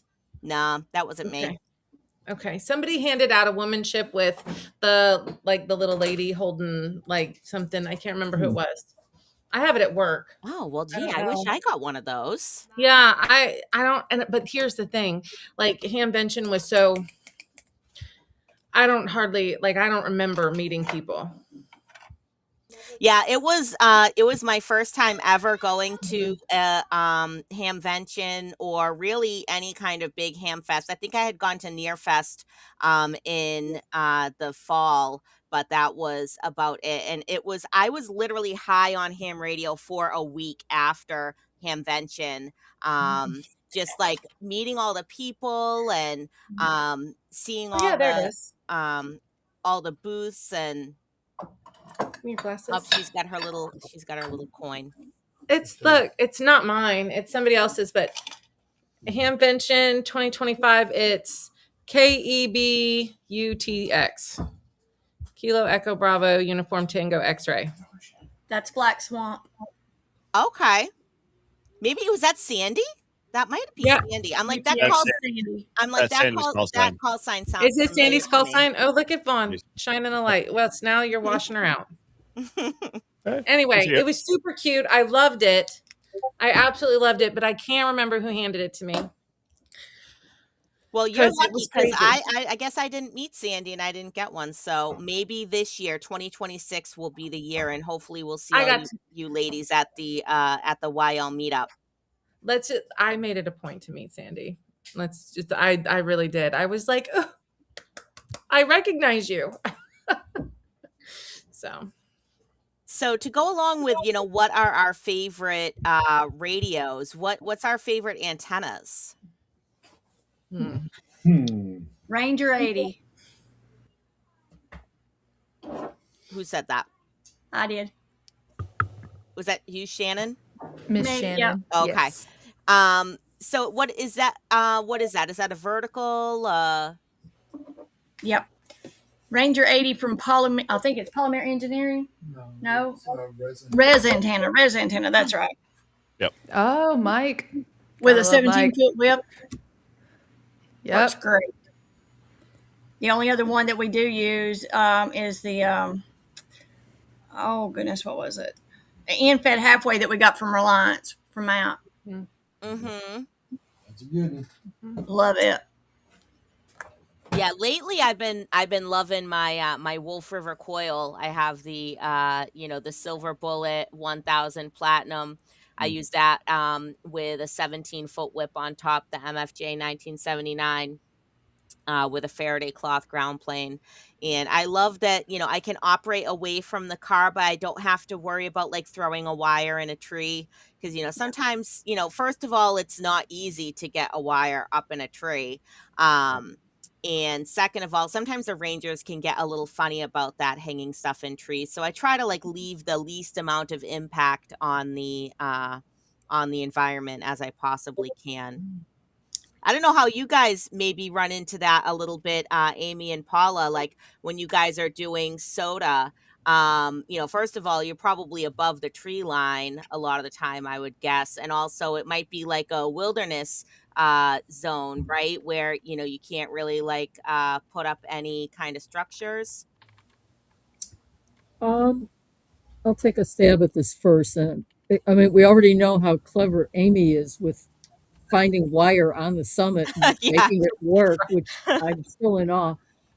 I have found for SOTA, I tried all sorts of approaches when I first started doing it. And my initial approach was to take a weighted bag as a toss bag over a tree. And while I was fairly athletic as a child, you wouldn't know it from how poorly I threw that bag. I spent more time digging that bag and the line out of the weeds and everything to do a second toss, et cetera, et cetera. What I finally have consolidated on is a telescoping fishing pole.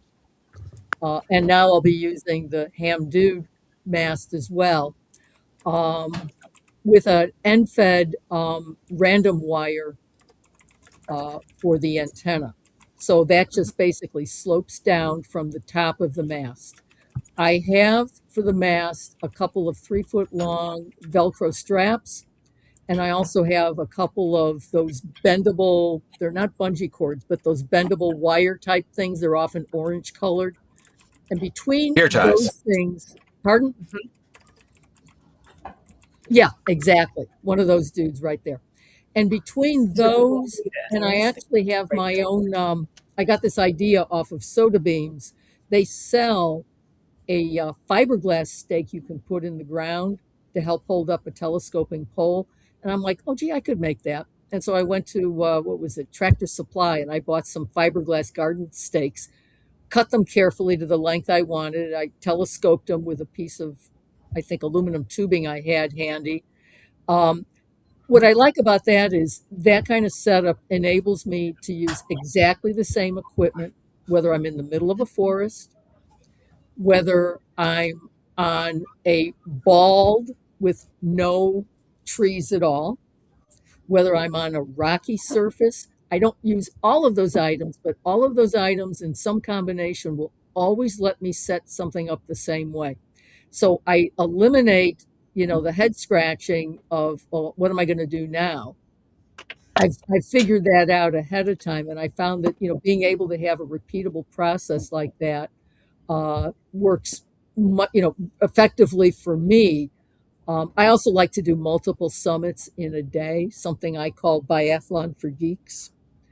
And if you Google biathlon for geeks and the word outside as an outside magazine, you should find an article about SOTA where a few of us in SOTA were interviewed for it.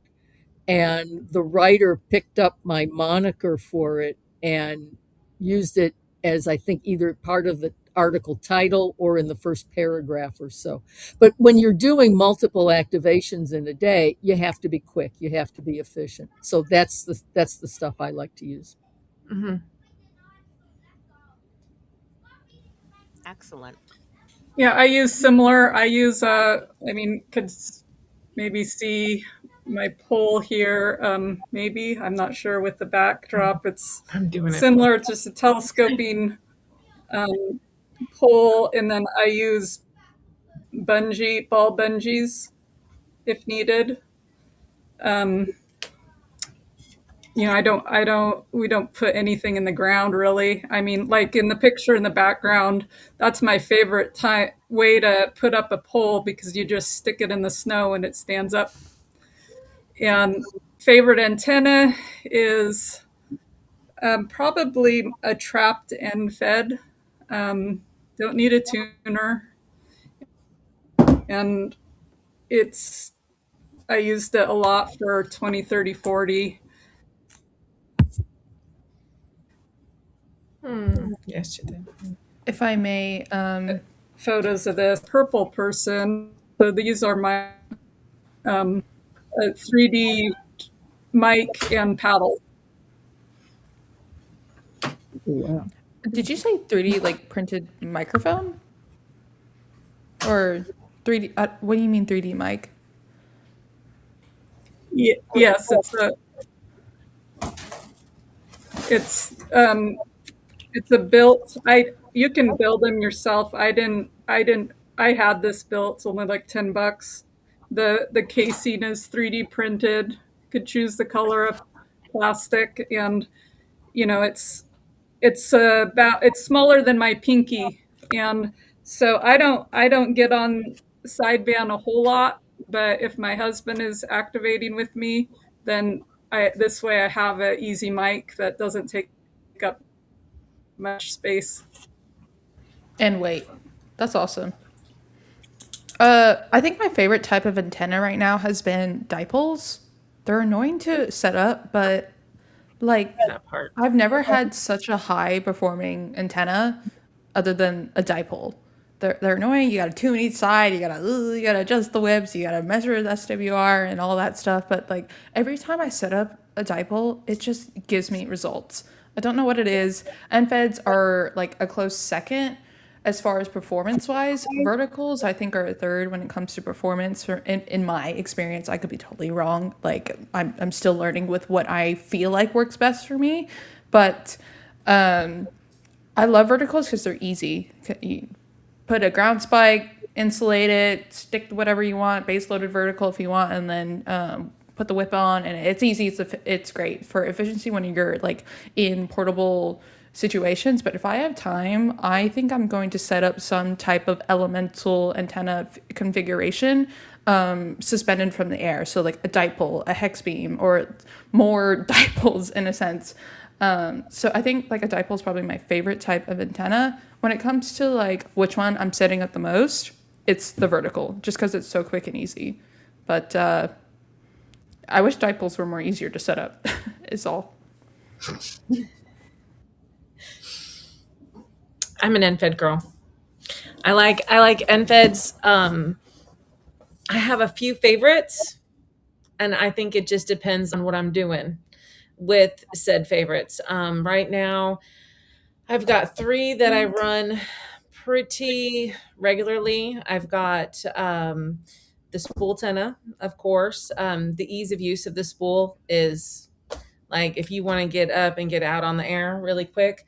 I love the spool, but uh, the Bug Out Mini is super lightweight, super portable, and I loved how thin the wire is, and it flies really well.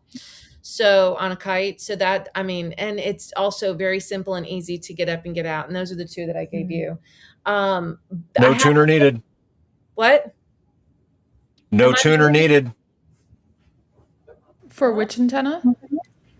No tuner needed. That's what he said. Sorry, like you have to help me out. I couldn't hear you. I'm like, God, wait, what? For which antenna? Came out of nowhere. It's just the voices in the background. That's all. it is. Okay, like no tuner needed. Yes, there is no tune needed on either of those actually, which is okay. So I may be a little lazy antenna setup, but like I'm coming from work, right? Like it is rare that like on Saturdays I get to go out and we get to have a good time, but even then sometimes it's like let's go. But it's like I'm coming home from work and like it's Wednesday and the kid has to be picked up from youth group and like sometimes it's about get up, get on the air. I don't want to spend. Vaughn is with you, Al. He loves an off center fed. That's his favorite. He's always like, let's put up an off center fed. I'm like, you do it. I'll meet you there. So, but I like the end feds. But I have a homebrew that we've kind of nicknamed Blue. And it's kind of a hybrid antenna, and I really love it too. So, but I'm definitely an end fed girl. Yeah, I like They're that. great. I don't know if you have a mast, but for me, I don't. I I have don't have all a the mast. So I have like a ball of yarn that I gotta like get the wire in. I gotta throw it up in the tree. It's like, I don't know. And then I always like underestimate how much space I need between because I have a spool as well, and I always underestimate how long these things are. You gotta put it up And more. You gotta put it up more. So I do. if I you need more watch, practice. if you watch one of my activations, the one Eric was talking about, I'm like I had the day off and so Vaughn didn't. So I went out to the park and you want to talk about a hot mess express. It was a train wreck. It was a train wreck. Well, I was like, Vaughn always takes all this stuff. I don't need to take all this stuff. We don't always need all this stuff. I needed all this stuff. So I show up and I have no mast because we had put it all in the truck. He had the truck. And we've got like 6 masts. Where were they? I have no idea. So anyway, so I show up and there's no mast because I thought the mast was in the car. It wasn't. I don't have the right BNC connectors. So I absolutely and I'm like, I will not be defeated. I will not. And there's no reason it should have worked. It was the most janky setup that you could possibly have. I like filled a water bottle halfway with my water. I tied a hair tie around the end of the spool antenna. I threw it and it was an epic fail throw. Like I threw like a girl and I mean it like that. Like it was like 6 feet in the air. And I was like, it'll buff. So I like run the spool antenna down the fence line and then I realized that I wasn't going to run I didn't have the right coax. And anyway, Vaughn showed up about 2 hours later. I was killing it in the park. And like, I was yelling at them, like, you guys got to stop calling me because I have to go. Vaughn's going to kill me. It's dark. I'm in the park by myself. And like, he's in the chat going, I'm on the way. And they're like, keep going. It was great. Dude, you're okay. From my perspective, you were a trooper on that whole entire thing. Oh, You it was a literally, hot mess. you powered through that. You know, half the people are like, "We can't hear you on the radio," and you're like, "Hold on a sec, let me fix all the buttons." And you powered Like, through and you just made it. breathe. I'm having a good time. Yeah, good. Yeah. Awesome. Yeah. Now- Oh yeah, that was the one where. Okay, so that was the one. So our radio was on the one on display for Hamcation, our Mark II. There's a whole thing. They needed a radio, and they didn't have a Mark II to show on the floor, and so we had brought ours because it goes everywhere with me. But when I got it back, I didn't look to see if the radio was in digital mode in any kind of modes or whatever. So I don't play with digital mode. I don't know anything about digital. And so it took me a hot minute to figure out what was going on. It was a whole thing. When in doubt with, like, was it because you weren't transmitting? Like you were put on the phone and you couldn't key up? No, it was, but there was a delay. It was, Oh. I don't even know. Sorry. Yes. It's my dog. The manager. So yeah, when in doubt, like, do you know what ended up happening? Vaughn's on my watch and he's screaming at me, check the mode, blah, blah, blah. He's telling me. I actually went on the chat and I was like, all right, y'all, this is what it looks like. Here's my radio. Fix it. Like, what do I do? And so they walked me through it. Fix They it. actually talked me through it. And it was great. Now I know. Next time I'll send you a bill. But anyway. There. Labor Yeah. costs. You know, Live and tech support. you know, I've had something like that happen too before with the G90. It's like so easy to accidentally put that radio into split mode. So then you know, one band was on like 20 meters and one band was on 40 meters, and I couldn't figure out why my random wire wasn't tuning, and I was so afraid that I broke my radio. And you know, I think I did the same thing. I took a picture of the front screen and I'm like, this is what it looks like. What am I doing wrong? I probably took a video and, you know, I posted it to Discord, and you know, someone was like, oh, I think you're in split. See the two little arrows? And then, you know, ever since then, I kind of knew, you know, okay, if this happens, I need to check for this. So, you know, again, everything is like a learning opportunity, right? And, Everything.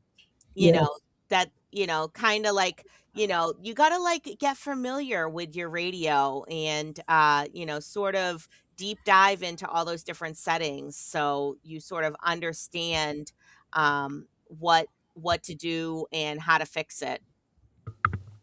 I got one quick question. Absolutely. I got to ask this. Oh. Julie said this earlier. She names her antennas. You guys name your equipment? You give it its own name? No. No? No. Okay. I thought it was weird, but I That's know pretty like cool. you talked to why did I just forget his name? Ham Radio Workbench, CW guy. My gosh. Oh, I just drew a blank. Anyway, he names all of his equipment. I started to do that. But yeah, okay. Maybe I'm just the weird one. No, that's really cool. Yeah, you I mean, are. I name my cars if that's weird. That's I named my weird. first car. I can't name a car. That just is a car. You have to name your car. That's No. like I named my bad car. luck if you don't. The voice in the Goodness gracious. background. We're not bringing him in. Yeah, no, I can't name a car. Sorry. You know, I wanted to kind of ask a question, not to like shift gears too far away from the radio stuff, but you know, for any other like women that might be in the chat or women who might end up watching this, for one thing, I don't know if you guys had watched on YouTube from the RSGB convention. So that's the Radio Society of Great Britain.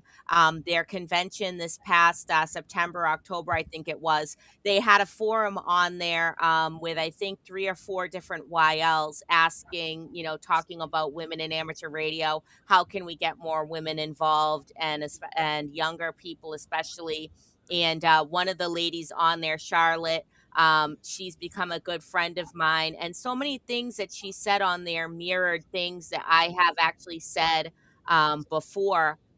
And I think I talked about this on when I was on Live Free and Him the first time last year.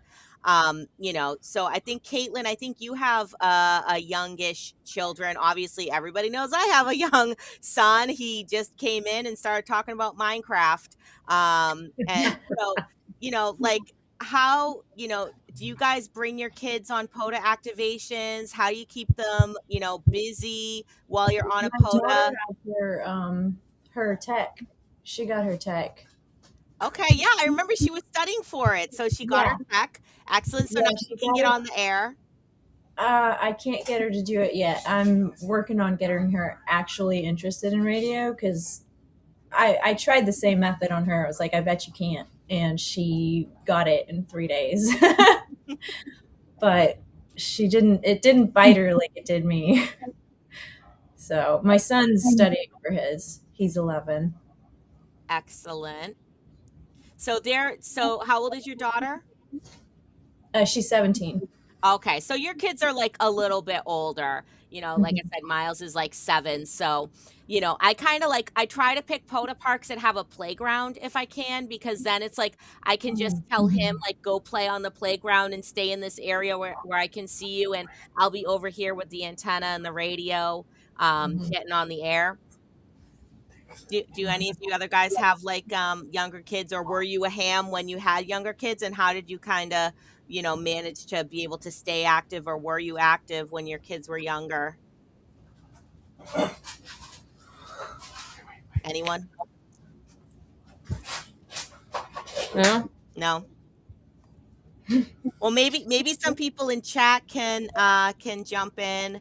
I know Live Free and Ham there had said I need to get him to load in the Ham Radio Minecraft mod. So there is, for anyone out there that's listening that has, younger kids or even older kids, right? Because who doesn't love Minecraft? My late husband and I, we actually were like early adopters of Minecraft back in 2011, and we actually played it with his nephew, who he's like in his 20s now, and now our son plays Minecraft too. They have this mod. It's called RadioCraft, and the ARRL actually gave, I think it was like a $15,000 or $20,000 grant to help develop this this mod. And maybe Eric or Grouch or Todd, can you guys jump in? What was his name? He came to the 24-hour POTA camp out. Yep, that was Lucas, and W1BTR is his call sign. He's here in Mass, but he I just posted a link in there. K Booty was asking for it, so you can check that out. But yeah, he built the whole entire mod. It was pretty slick. It literally like behaved. You set up an antenna. If you get struck by lightning while putting up an antenna, you could die. He really kind of made it like real true radio. So it was pretty cool. Yeah, and I think he's still working on that and actively developing it, if I remember correctly. And yeah, he's part of the WB1 Geo Off. I think that's like part. I think that's the part radio club. And I think that's the Westford repeater. So I've been on that repeater before. So. Yep. Any other questions you want to throw out there, Paul? Well, so Bricker just asked a question. So not to skip over what Renee said, we'll get back to Renee's question, but I just happened to notice Bricker's question about connecting the mod to an actual radio and playing FT8 inside Minecraft. So I don't think you can do that, but do not laugh at this. So if you guys remember in QST back, I think it was last year, they had some digital characters on the front page there that these other hams, and I can't remember their call sign either, I'm so bad, but they had created this virtual radio environment inside. It was their club is called Nara, and it was this 3D environment. I think it was called Neos, but now they've migrated to a different platform, and I can't remember what it was called. But it all started from COVID, because there was no field days during COVID. So they did this online environment during COVID to have a virtual field day, and their virtual environment is connected to real radios. So they can do FT8 inside of this virtual 3D environment. I'm going to find the link on that, because that is really cool. If you're interested in radios and computers and interfacing into a virtual world. Cool. Grouch, you got a couple more in the questions in the chat? We sure do have questions in the chat. Yeah. Here's one from Bricker, since you want to ignore Renee. Bricker wants to know, how do you deal with the alpha ham out there? You know what I mean. How do you deal with those uncomfortable situations? I just answered one of Bricker's questions, so go back to Renee. This is a YL show. YLs get priority. That's right. There you go. Okay, Renee wants to know, what do you think the team, that's you, can do to get more women in ham radio, since we only represent 12 to 15% of the licenses? I've told Renee this. I'm working on it. I'm bedazzling as much as I can. I don't know.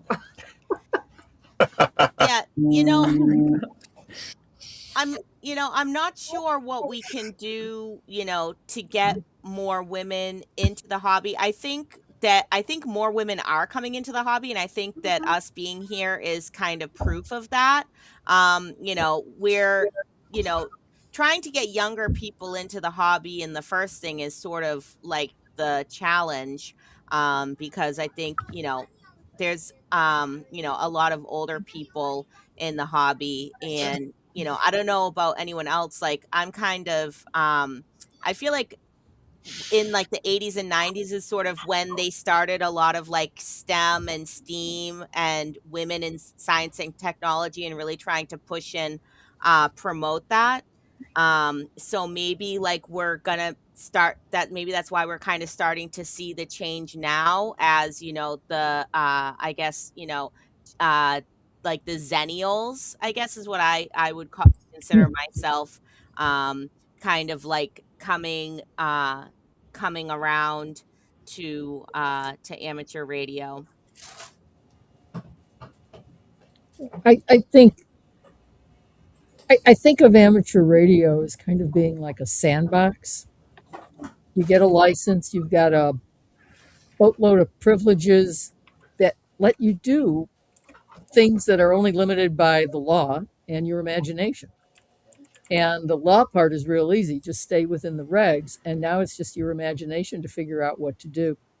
So to me, emphasizing that aspect would be attractive to people who are interested in the sciences, in the STEM sort of studies, and you read all the time about people who go on career wise in STEM, and many of them have amateur radio in their background. A friend of mine that some of you may know, K2JB Dean, has a tagline with his email: ham radio.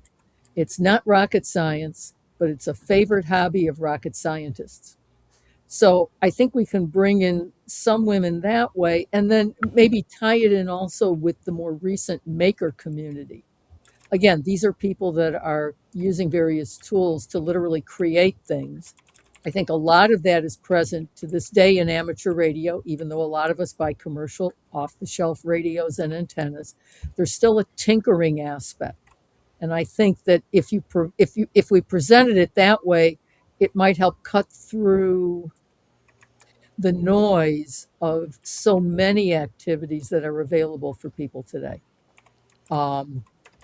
It just gives them another outlet. And I think the convergence of computers in so many parts of our lives, including ham radio, arguably radios today are little computers with UIs, is again another way of maybe capturing some people that would be interested in working with computers, but now they can interface it with radio.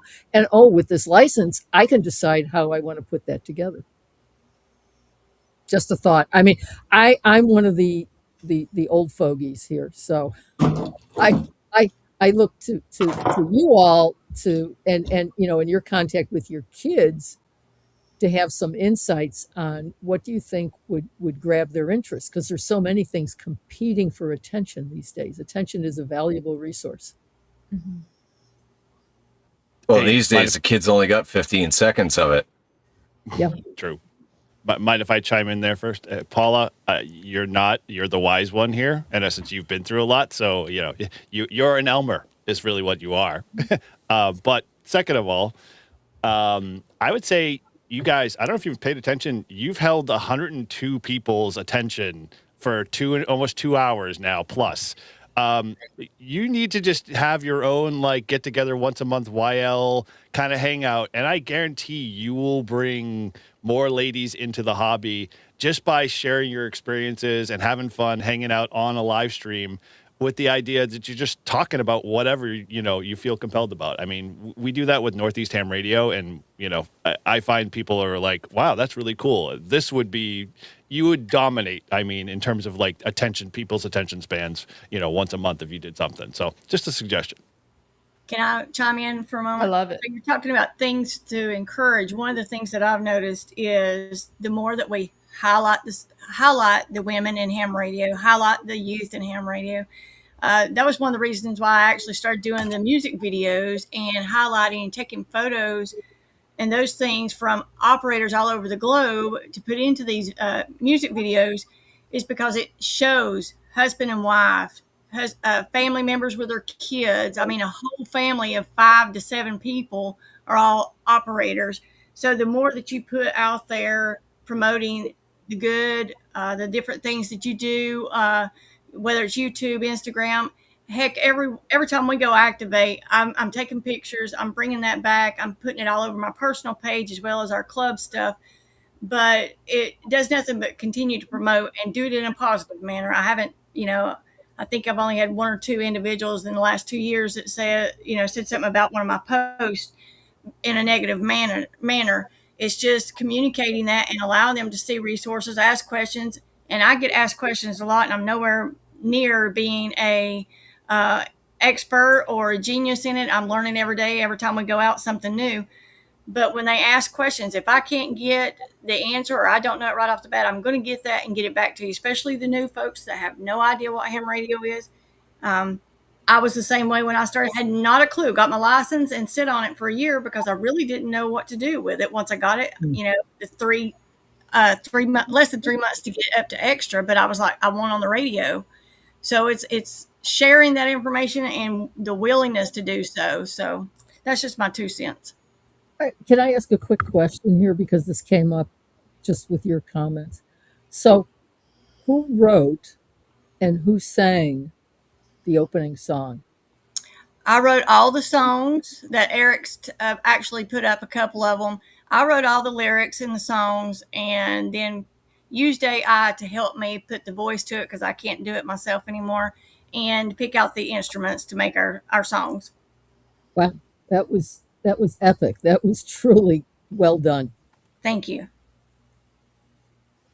Yeah, I agree with, with what Shannon K1 LY said there.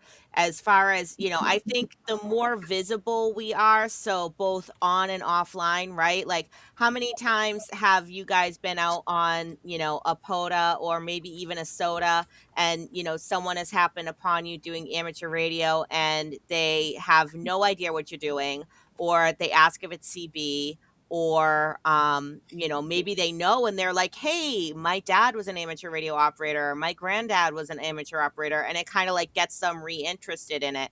That happened to me, actually. The most times it ever happened, I was at this random park. It's called Willowdale State Forest, and I guess it's sort of on a main road in Ipswich, I think it is. So that's probably why this happened at least 2 or 3 times. One person was riding by on a motorcycle, one person was riding by on a bicycle, and this one guy was like, hey, I didn't know, are you doing amateur radio? I didn't know that people still did that. I got licensed like 20 years ago when I was 13, and I renewed my license once, but I haven't really ever used it since then. And I think I was with one of the members of the PokeNet, W1ZND, and we ended up finding his call sign either on QRZ or on the FCC database. We found out that his call sign was going to expire this year.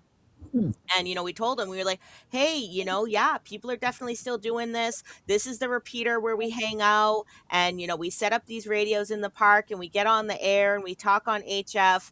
And lately I actually have been doing it not even with headphones so that other people can hear, oh, did that person just say they were in Germany? Or, did that person just say they were in England? And people are like so amazed by that. And, they're so amazed by, how small the setups are. So have you guys ever had like a memorable experience of someone coming up to you when you were on a POTA activation and kind of talking to you about radio?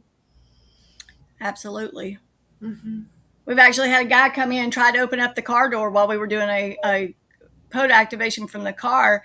And, he wouldn't wait for the finger that went up so we could roll the window down and ask what he needed. He just decided he was going to open up Sean's side of the door and, stick his head in while we were on air. Always, we have it a lot. Yeah, we have it a lot when we're out in the more public areas for POTA, and I've gotten to the point now that I printed off some cards for myself so that with me being PIO of our club, I'm going to promote it all. So I just give them a card that shows everything and how to get in touch with us, especially if they're hearing you're in your pile up and it's like, whoa, hold on just a minute, But yeah, they always come when you're in a pile up. yeah.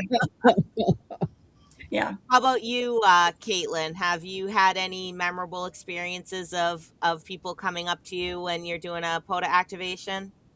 Not really people coming up to me, but I work in a park, basically like right on the border of a park on an island. So there were no trees to be found. I'm walking around with an antenna and on a mast in a parking lot by the beach looking for somewhere to put this thing. And I'm talking to a camera and nobody can see. I got some really, really crazy looks. People are like, this woman is trying to contact the aliens. So that's the only experience I've gotten so far, but I haven't been doing it very long. I've been doing this for 2 months. And so I'm sure I'll get more experiences.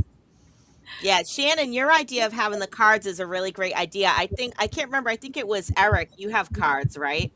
That explain what POTA is. Yeah. Mm-hmm. Yeah. Well, if I can direct everybody using that card to go to our main club website, then anything you want to know about ham radio is on that club website. So it makes it very easy for them, rather than trying to sit and stop and write stuff down for them or wait for them to write it down, give it to them right then and there. Exactly. And shout out to Hillbilly Hams for being awesome.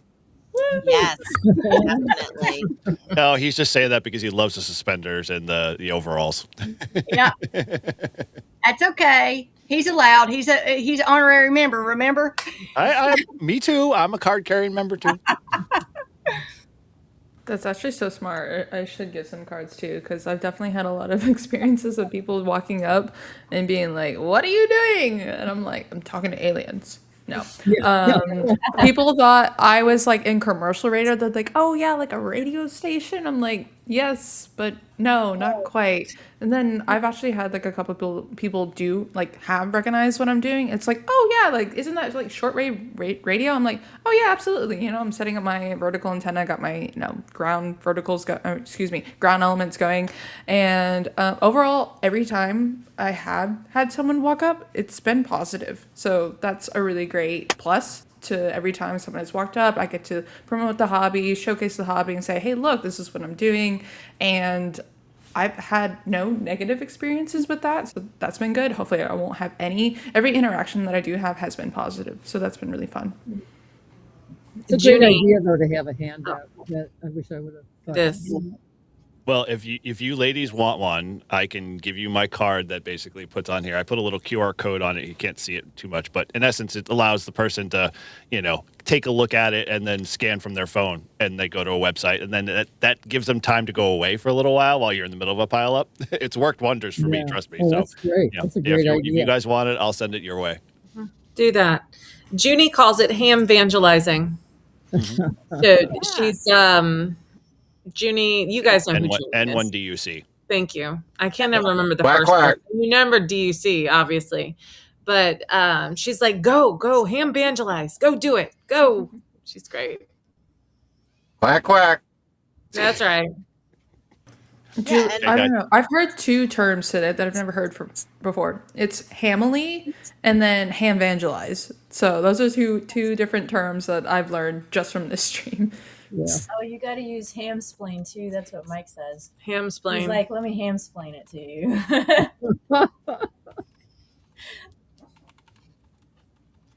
That's funny. How about you, Amy? Have you had anyone come up to you while you're on a SOTA?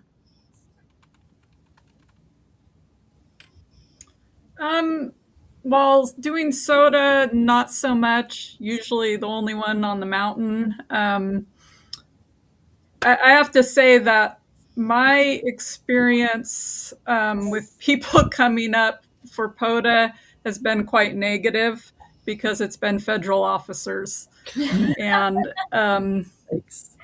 where there's a misinterpretation of law in some ways, and like technically, at least around here, radio isn't really allowed in the wildlife refuges. It's not a human use of the wildlife refuges, which I discovered while operating. And I've had, I've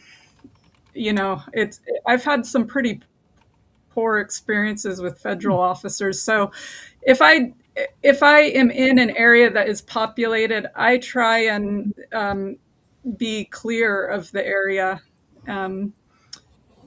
Just because of those issues, you never know who will approach, and it's really hard to explain. It's really, like Elle said about the broadcasting, they get mixed up that you're broadcasting versus, I try and tell them that it's equivalent to operating a cell phone. It's we aren't broadcasting, but they don't get that.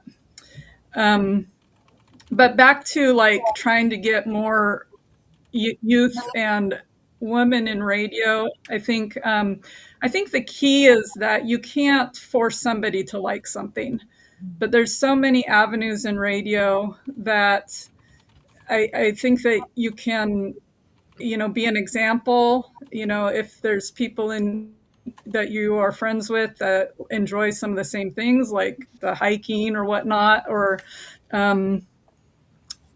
well, and another thing with the youth, that I've worked with some youth and I've took some youth out onto activations. And one thing that I see a connection with is sort of the social anxiety that we have now in our youth. And radio is a great avenue.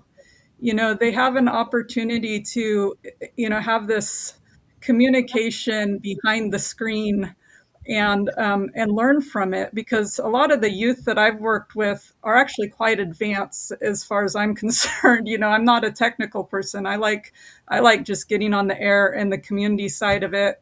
And that's kind of the neat thing with radio also, is that you can have a 12-year-old that you're learning from who just got licensed, and even if you've been licensed for 50 years. I mean, that's the beauty of ham radio. Yeah, and I think we're seeing more youth get involved in things like satellites as well, because with all this ongoing work with NASA and Artemis, and hopefully the eventual creation of a base on the moon, and then leading to hopefully someday a base on Mars. The way that we're going to communicate with those astronauts is through amateur radio, right? Or through radio, not necessarily on the amateur portion of the bands, but the way that we're going to learn more about how to communicate using radio, using satellites, is by practicing in the amateur space. So I've noticed a lot more, people, and especially like younger hams, right? And by younger hams, I mean like people that are my age, 40 years old or younger, getting more involved in satellite work, and things like Aries, amateur radio on the International Space Station. Have you guys noticed that as well? Have you guys ever tried that? I personally, I've listened to the ISS pass, and actually it was Tortoise who he was like sending me messages, and he's like, the ISS is going to pass over, set your radio to this frequency and listen. And I actually did. I had my Baofeng, I was standing out on my back porch, and I actually did hear they give their grid square when they make the contact. I wasn't able to make a contact, and I wasn't able to follow it so well, but that was really super cool. Have you guys ever tried anything like that? I tried it's not the communications from the two-way communications, but there are, and I can't remember what they call this, but a fellow radio club member mentioned one time that as they did their passes, they were going to be, it's basically like slow scan TV transmissions, facsimile transmissions. And it was real simple to be able to copy them because all you needed to do was have a radio that you could tune to the correct frequency. And you could actually take the audio from the radio and feed it into this software you could load, like on a phone or a tablet or something. And you could just feed it as an input. And that was the signal, and the software would translate it into a picture. And depending on how good your reception was, that was how clear or fuzzy the picture was. If I had my tablet handy here, I'd fire it up and tell you what the name of the software was. But that was as close as I got. I never have tried to do a two-way communication. I think a lot of that is with schools, which makes a lot of sense. Give the kids a chance to, I mean, I remember getting ready for school early in the morning, the same morning that Alan Shepard went into space for the first time. And that was like absolutely an unbelievable event. And then to fast forward how many decades, I don't want to count, and think I can communicate with these folks two-way that are in space. That's like, to me, just absolutely mind-blowing. I've got a question. I probably should know this, and maybe it's because I feel like it was on the exam, and maybe it's just kind of whoop over my head. Because crossband repeat is a thing. We're talking about types of communication. Crossband repeat from UHF to VHF, totally allowed, totally permitted. Is there such a thing to crossband repeat from VHF to HF? I don't know if that's a thing or legal, or such a capability exists. I feel like it does, but I feel like there are some repercussions if you do that, or precautions that you need to take if you were going to try to. Or do you need to be an extra? Like, I'm throwing out questions. I'm just kind of going where my mind is going right now, and I don't know if that is a possibility to crossband from VHF to HF. Is that a thing?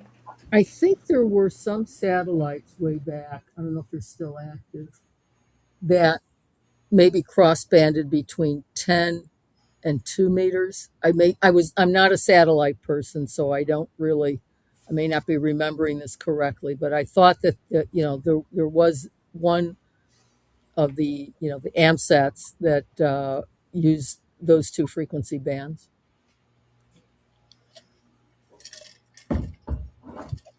Someone said no, you would need an extra. Okay. So it sounds like I need to get an extra. I don't think it's an extra thing. I don't think there's the technology quite there, because you have to have transverters to convert like HF to VHF, UHF, but I don't know if there's a way to go back the other way. I don't think it's a licensing thing. I think it's just a technical thing right now, the way I understand it. Yeah. I mean, the way I was describing it is you would use, say, 10 meters as your uplink and 2 meters would be the downlink. Right, yeah. So it's right. a little bit different than what you're maybe talking, the kind of, if you're talking about a single radio like that, probably not. Like, I'm thinking there's that ICOM, isn't it an ICOM radio that they came out with a few years ago that had all the UHF, VHF in it? But I think it only went as low as 6 meters. Yeah, I don't think there's actually nothing radio wise. You'd have to build your own radio pretty much to be able to do it, because it's Right. So very I different. can't be on 2 meters and be transmitting on 10. Not with the current radios that are out there and available. It's not like your Interesting. licensing is keeping you from doing that. Yeah. It's just that there's no technology to do it. But Okay. You'd need some kind of transverter. Yeah, or even the transverter definitely, but then at the same time you'd also have to figure out how, and like satellites can do it, like Paula was saying, because they have that built into it, but they had to construct that radio kind of component, that transmitter for that. No, yeah. And so, yeah, I don't know why I was like researching that. I maybe wanted to do a video on it, talk about that, but then I did some research and it sounded like it wasn't possible. So it's good to hear that validation from you all. And then I was looking, oh my gosh, why did it go over my head? Oh, it completely left my brain. Found it. It was about remote operating your station. So if I wanted to like go to Kroger or something, or go to like the grocery mart, how can I like operate my station when I'm portable, like not at home? There is Google, privileges that you can do, Remote. Yeah, but what technology? in, What is the your tech Mark stack? II does it. yeah, Right, interface. Operate your Mark II remote from your phone. with the Yeah. app, right? The SDR app.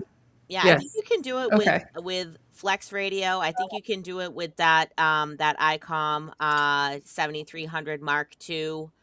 There's probably other ways you can do it as well. With other radios. Like I know there's oh my gosh, there was it called remote hams? So there Yep. was the Yeah. the remote ham radio is the one where you're using the other people's stations and that costs money. But then I actually used to use remote hams back in the day, and I used to use somebody's station that was down in Florida.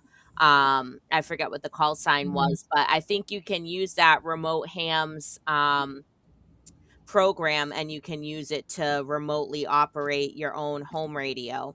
Um, and yeah, KG6 and LW UGG Flex. Yeah, I'm not saying anything for or against that, but so yeah, there are definitely ways that you can remotely operate your radio when you are not at home. Well, But actually, one of the Elle, you have a 705, right?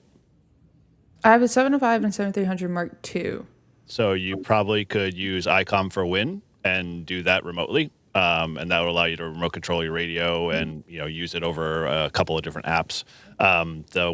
There's an SDR program. I think it's the same one that Flex uses that will allow you to control your ICOM radios.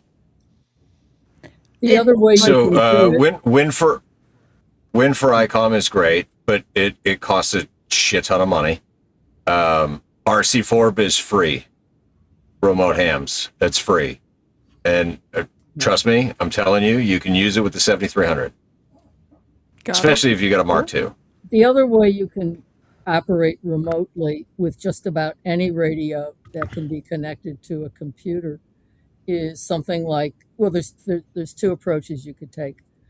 If you do not have a VPN, you can just use something like Google Remote Desktop or AnyDesk, and there's a few other remote desktop control apps. And basically what you're doing is you are enabling whatever device you're using, a phone, another computer, in a coffee shop, somewhere at the Kroger, and you're connecting to your desktop in your ham shack, which in turn is connected to the radio. And you can control things that way. You can also, any interfacing software you have for the radio, you can control all of that. I have two remote stations. One is I can remotely control my home station. And I've actually got a few ways to do that. I've downloaded software for the K4. I now own a K40, which is a physical device, kind of like the Maestro for Flex users. But it's strictly intended for remote operation. But I use Google Desktop all the time in order to access various features, to turn my rotor. And if you're going to do something like digital modes like FT8, you definitely need to be using a computer.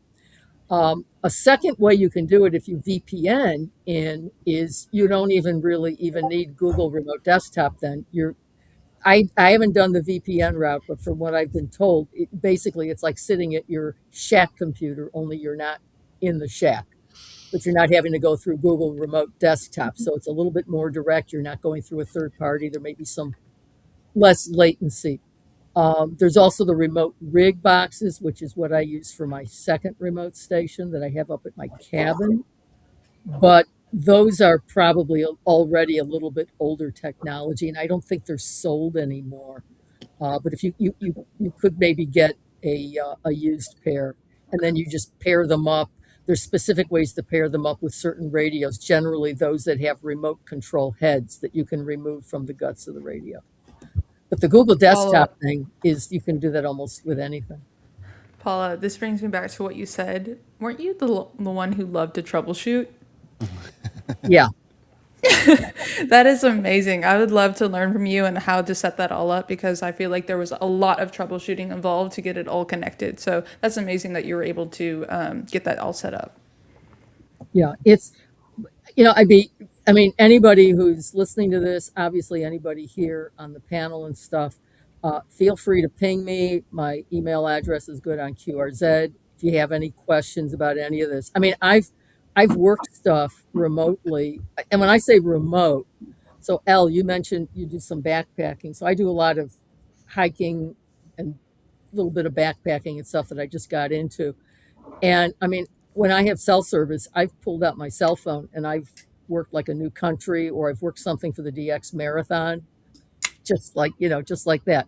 I was camping last year as part of a SOTA camp out, and a station came up that I wanted to work for the marathon. And I went to a higher place than my campsite where I could get cell service. And I just sat there and I was able to work the guy from there, remotely control my home station. It's There you fun. go. Yeah. I play FD8 while my wife's shopping at the mall. There you go.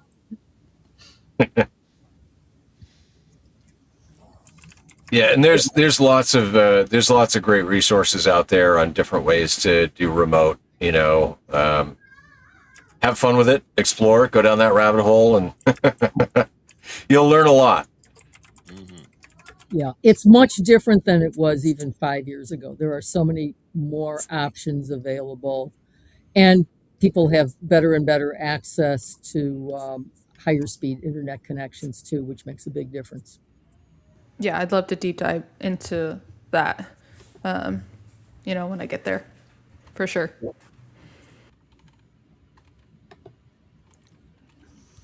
All right, we had another question actually, and I thought this was a good question from Josh K4LI. What's something that you guys want to try new in ham radio? And maybe we should ask Paula, because you've been a ham for so long. You know, is there something that you haven't tried that you want to try? I have tried this unsuccessfully, and I never could quite figure out what I did wrong. I think I need my own Elmer for this to work with me as I do it and say, "Up, that's the part you missed." I tried working the FM satellites.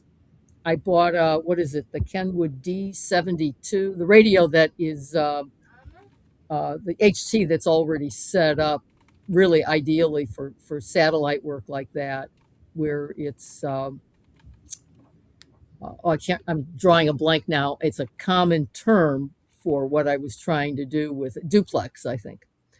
Anyway, and I just was unsuccessful. I practiced tracking the satellite on receive only with an array antenna. I bought one of those arrow antennas at Dayton one year, and was able to successfully track to copy as the satellite passed in the sky. But when it came to transmitting, I could not acquire the satellite to save me. And I was so frustrated. So that's probably on my list. I need to get back to it. Well, I'll say that I'm going to be doing CW. Been practicing that on and off, but we have the trainers, and we're both lifetime members with the Long Island CW Club. But I think my big thing is going to be trying to get back into some digital modes here at the house for when I can't go out and operate from the park. But I think it's all good. Anytime you're playing radio, it's good. Yep, I agree. Amy, is there anything that you haven't tried that you want to try in ham radio? I do feel like it's very easy to get comfortable, right? And we all kind of like get into our grooves of like our favorite ways of activating. And I don't know like if that's necessarily a good thing or a bad thing, right? Like, should we push ourselves more to try something new, or is it okay to just kind of like stick with what you know? I don't know if there is a right or wrong answer on that. Yeah, I'm happy with what I'm doing. It's I mean, there's enough, like I mentioned in I think my advice quote or whatever is, radio is always progressing, that, wherever you're at, it's still going to be changing, and there's still going to be more to learn. And with SOTA, for me, it's what I need. It's what I like to do. And the neat thing about SOTA is there's just a way to set so many different personal goals and keep on working at it. It's not, I don't find there to be a whole lot of repetition, because you're always just kind of changing your goalpost and or finding something new. I don't know. I guess, I've had it on the back burner of getting some tower up, but I've moved a couple times, so it's kind of, I'm always reluctant to make that step.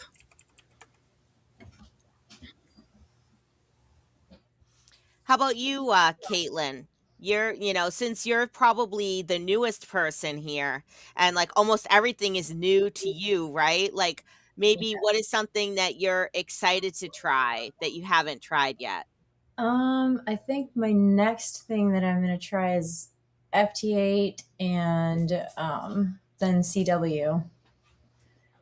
I've got to try. Mike made me a key. He 3D printed me a key. So now I have to learn CW. So I have no more excuses. Yeah, that's definitely I have all the excuses. You have all the excuses because, It does look fun, the dits and das and all of that. Yeah, for me, definitely learning CW is sort of like a long-ish term goal. I right now, because I'm planning this trip to England for the summer, I want to get my UK license upgraded all the way to full, so I don't have to worry about studying for that anymore, and get the HAREC, the Harmonized Amateur Radio Exam Certificate. So get that out of the way. And then, like, I won't have anything else to study for. So then I won't have any excuse to not study the CW. And, even with CW, right? Like, you just have to start somewhere. And I know when I was actually studying it every day, I have, my friends that are part of my Adventures in Wonderland Discord. So if you live in Wonderland, then come join us over in the Adventures in Wonderland Discord as well. And if you're not a member of the Live Free and Ham Discord, make sure you join the Live Free and Ham Discord. But they're basically like, if you can do your call sign and if you can send a signal report, then just make a contact with me on the radio on CW. And I'm like, no, that's so cheating, because, they're like, can you recognize your own call sign? I'm like, I don't know, maybe. You might have to send it to me a lot of times. But I guess, like, everybody does have to start somewhere with that, right? And I guess it seems like they, all they do is know how to send POTA exchanges. I don't think they're rag chewing on CW, but as you just have to start somewhere with that. What, I think. what was your incentive to seek a UK license? So Is a traitor. I mean, that's Oh that's intriguing. Here we go. So the real reason it started out that I had the opportunity to use a remote radio that was located in the UK, and the reciprocal licensing, like, I have an extra, so I could go to England and I could use my extra class license if I was physically in England. That does not translate to remote operation. So in order to be able to remotely operate, I had to have a UK call sign. So back in, it was like March or April, I started studying for the UK Foundation. I used the Essex Ham website to help me with that, which it was, the foundation was very easy, at least to me, because I had already been operating as a US extra for, like 4 years or 5 years at that point. So the main thing that I had to learn there was, the specific UK rules and regulations and terminology that they use. And they do actually do some things that are very helpful. They have a reference material that you are allowed to use on the test. And part of that is being able to read a band plan. So they actually want to teach you, this is a band plan, this is how you read it, this is how you see what frequencies are, in band, what's out of band, are you a primary user or a secondary user. So I was able to take the foundation and passed. And then because their licenses are based on power, so if you're a foundation, you get basically all the bands except for 60 meters. But you can only transmit 25 watts, I think it is. So the radio that I have over in England, it's a Sun SDR2 DX. It transmits up to 100 watts. And the antenna is Moonraker GPA 80 for anyone who might be interested, which is a vertical antenna. So I took maybe like about 10 to 14 days and I studied for the UK intermediate. And I used GM6DX website to study for that. And I was able to pass that within about, another like 10 to 14 days or so. But the UK is definitely a little harder than the US because the question pool is not open. So you really have to kind of like study and understand the technical aspects a little bit more, which, like I said, for me is not my strong suit. So I was, a little bit, I don't know. I wasn't as confident with the math, especially. So, Grouch, she's just going to keep powering on. No matter how long you keep trying to like distract her and cause pain for her, she's going to overcome and take you out. But you know what's hilarious? She has her foundation license. You don't. Oh my gosh. Yeah. Farts are always funny to men. And I see the women chuckling. Farts are fucking funny. Farts are funny. It's so random. I was like, is that one of us? Now we've lowered the overall age of the show. All right. Park the 12-year-old. Oh my gosh. Glad I removed some of my sounds. Where did that come from? I think Paul is just going to reach down and slap you, Paul. I'm waiting for him to start sending code with them. He's sending what? I'm waiting for him to start sending code with them. Yeah, give him time. No, please That was amazing. You're going to be that loud a signal, you may as well send. See, you got to understand the dynamic between Shannon and Paul.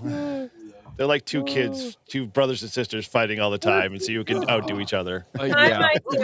I didn't even do anything. That's what the sister says to his brother, but anyway. Hey, not my fault. Leave me alone. Stop hitting me. When's new meaning to the concept of modulation envelope? Wow. That is awesome. This is taking a turn. Paul killed it right there. Yeah. I just wanted to sneak in and sit on the side, and somebody decided to make me a little circle here. Yeah, you are a little circle. Yes, I'm a little circle. I just wanted to let Julie know that she has 40,200 pink bedazzled gems headed her way on Tuesday. Whoa. So check your mail.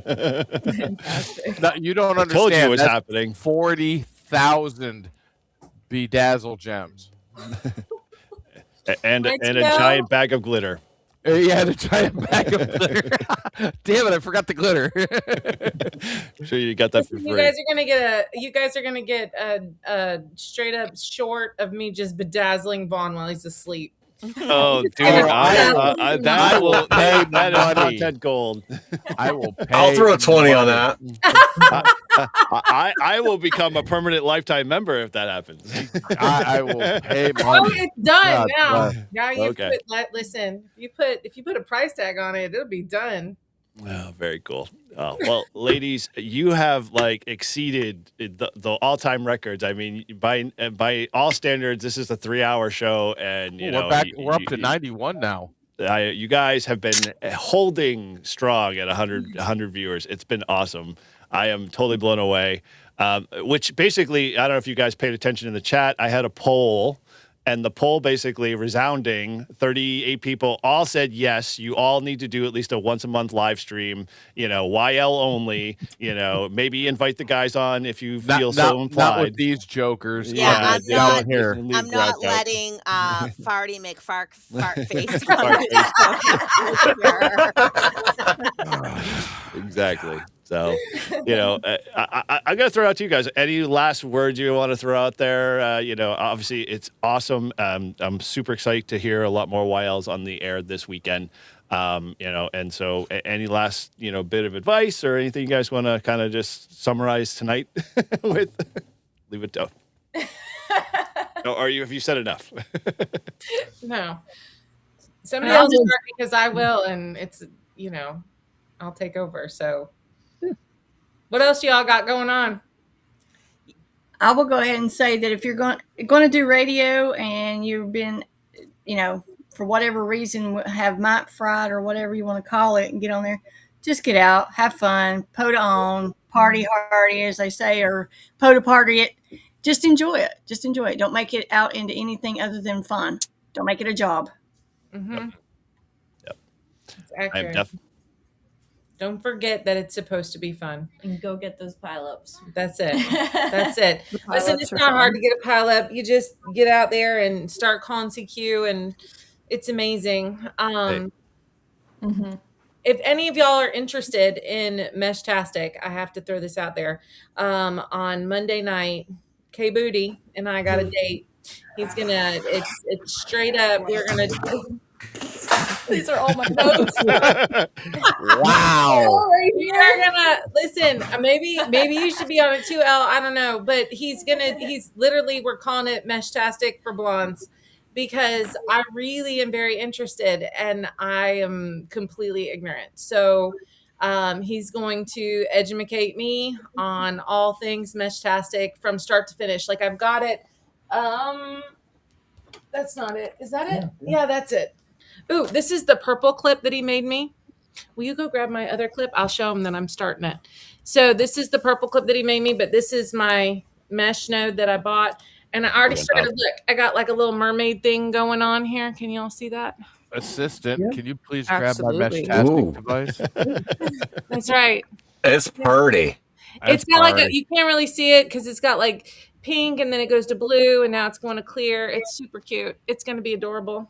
You know, Julie, you've literally teased us with all this bedazzling. You really have a missed opportunity on your channel to just basically do an ASMR kind of thing with you bedazzling something and just let it be total science of watch that. I'm sure at least 4 or 5 people. Seriously, do you really want to hear me cuss out the bedazzle? Like, yes, hell yeah. What I do, I'm like, get the hell off of my. Like, you don't want that. I'm probably. You know what the number one thing is that when people do POTA, you know, and they record it for their channel, they want to see the fails. They want to see the mess ups. Exactly. They want to see the F bomb. I love it when Vaughn kicks things. It's great. So bring the bedazzle, babe. Come on, let's go. Oh my soul! I'll do a video of me bedazzling. It'll have to be in like fast forward mode because otherwise it's mind numbing. Slow it down a little bit, bring it back up, speed it. You know, give a little flavor. You know what? I actually might want to get in on this Meshtastic for blondes, although I'm not blonde, and I don't play a blonde on TV. No, but you know, so I had one of those Seed Studio T1000 tracker cards. I still have it. It's attached to my keychain. And it worked great at Hamvention, and then I brought it home and I, took off the special Hamvention software and I put on the regular software, and it was working great for the longest time. And then I don't know what happened; it just seemed to stop working, and I couldn't seem to get it to flash any new firmware on there to reset it. So, What is this? I gotta either I actually want to get I want to get one of those mesh-tastic devices that's all in one, that has the little screen and the little keyboard, so you don't have to hook it up to your phone. So I'll have to look into your this mesh for blondes. Shannon, if you want a tea deck, I have one that is literally just sitting here, not doing anything. I will send it to you. Aw. Well, that would be so sweet. It'll be a week I and a thought half. you were It's gonna say green. I had to come and get it, but If you wanted a tea deck, you could have just said, "Hey, Eric, I No. need a tea deck," and I could have given it to you in Will that half a fit day. this? It's green. well, green I have green was my- bedazzles. Green was my original favorite color before pink sort of took over. And now pink sort of clashes with the red hair. So I have been going back to liking green again. Well, you can always Especially color that your like hair green. olive green army sort of color. No, man who Although sounds I'm like starting he's to like colorblind. navy a little better than army. So I like navy too. Now, see, the topics are already flying for this YL only show because Prep and Paul said, the first YL live stream has to be a bedazzle stream. So there we go. So the No. topics Well, are just you know- coming No. into play. so No. It's just not your live stream there, Listen, Tortoise. okay, I will say that I am not opposed to having a YL monthly stream, and it doesn't necessarily have to revolve around radio the whole time. We Mhm. could talk about our other favorite hobbies, which obviously Julie's other favorite hobby is to bedazzle things. It's not. I just just have to have something pretty.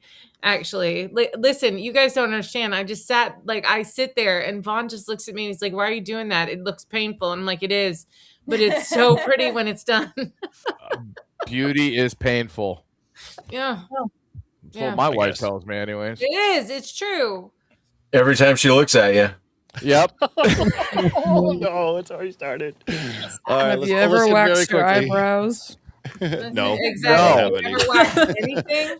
No, I cannot say that I have. There you go. It freaking hurts, let me tell you. Why would you do Or that? threading Let's- threading let's- Oh, let's keyboard. save it threading for the is like YL show. slow waxing. It's awful.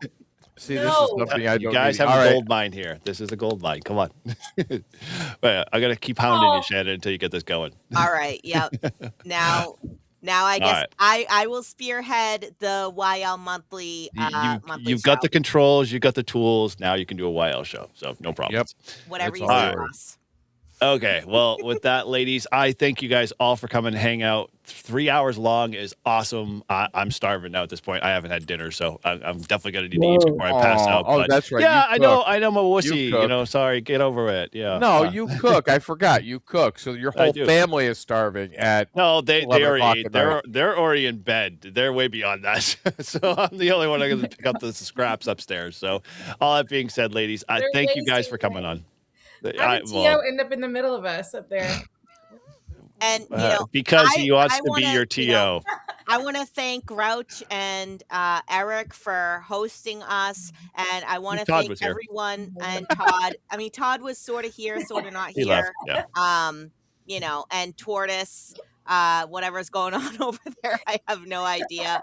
But Caitlin and Julie, Shannon, K1LY, Amy, and Paula and Elmarie, thank you guys so much for everything that you guys do in the hobby, and for coming on here with us and helping Grouch to kick promote himself off.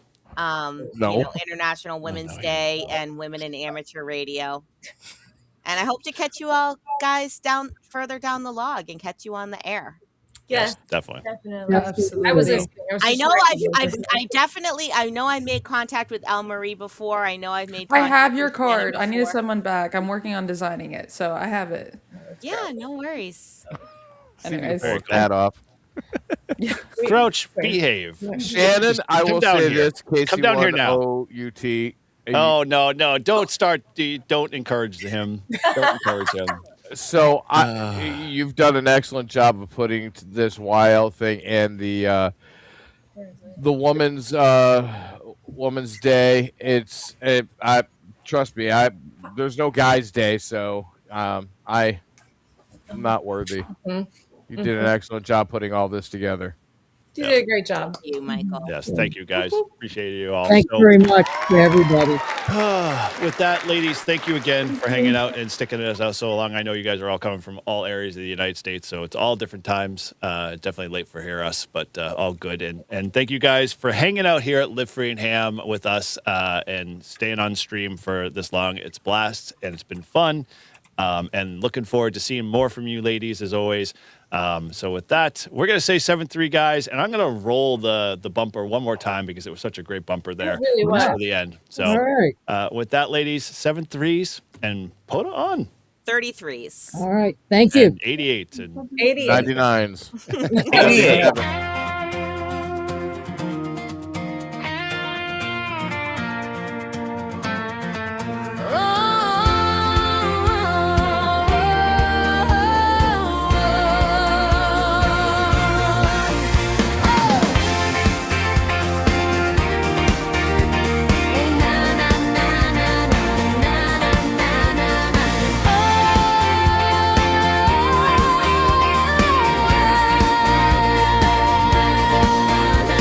Spin that dial, let's make some noise. Static crackles, we're using our voice. From the city hills to the gravel roads, it said the YL steal the show. Calling CQ loud and clear, our voices echo far and near. Living on the airwaves, breaking through. Strong signals coming straight to you. Morse code key and a da-da-da tune. DX calls coming under the moon.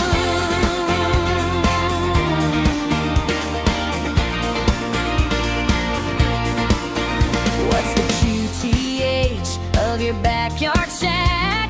Fun playing radio, I'm never turning back. Antennas home that eat strung in the tree. Calling CQ from land to sea. Roving the parks, we're on the move. Digital vibes with a humming groove. Sending, receiving signal reports, making ham radio a contact sport.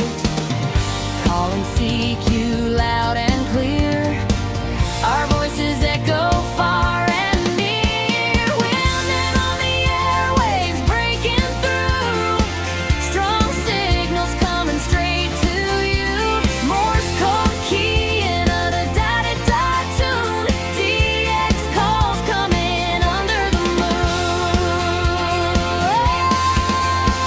YLs are calling you. CQ Parks on the air. With the mic in hand, we're heard everywhere. Signals bouncing across the atmosphere. Why else we break ground with our radio gear? We're working the YL POTA Party, supporting women wholeheartedly. Competing in contests and club activations. Every day is field day with great propagation. Calling CQ loud and clear.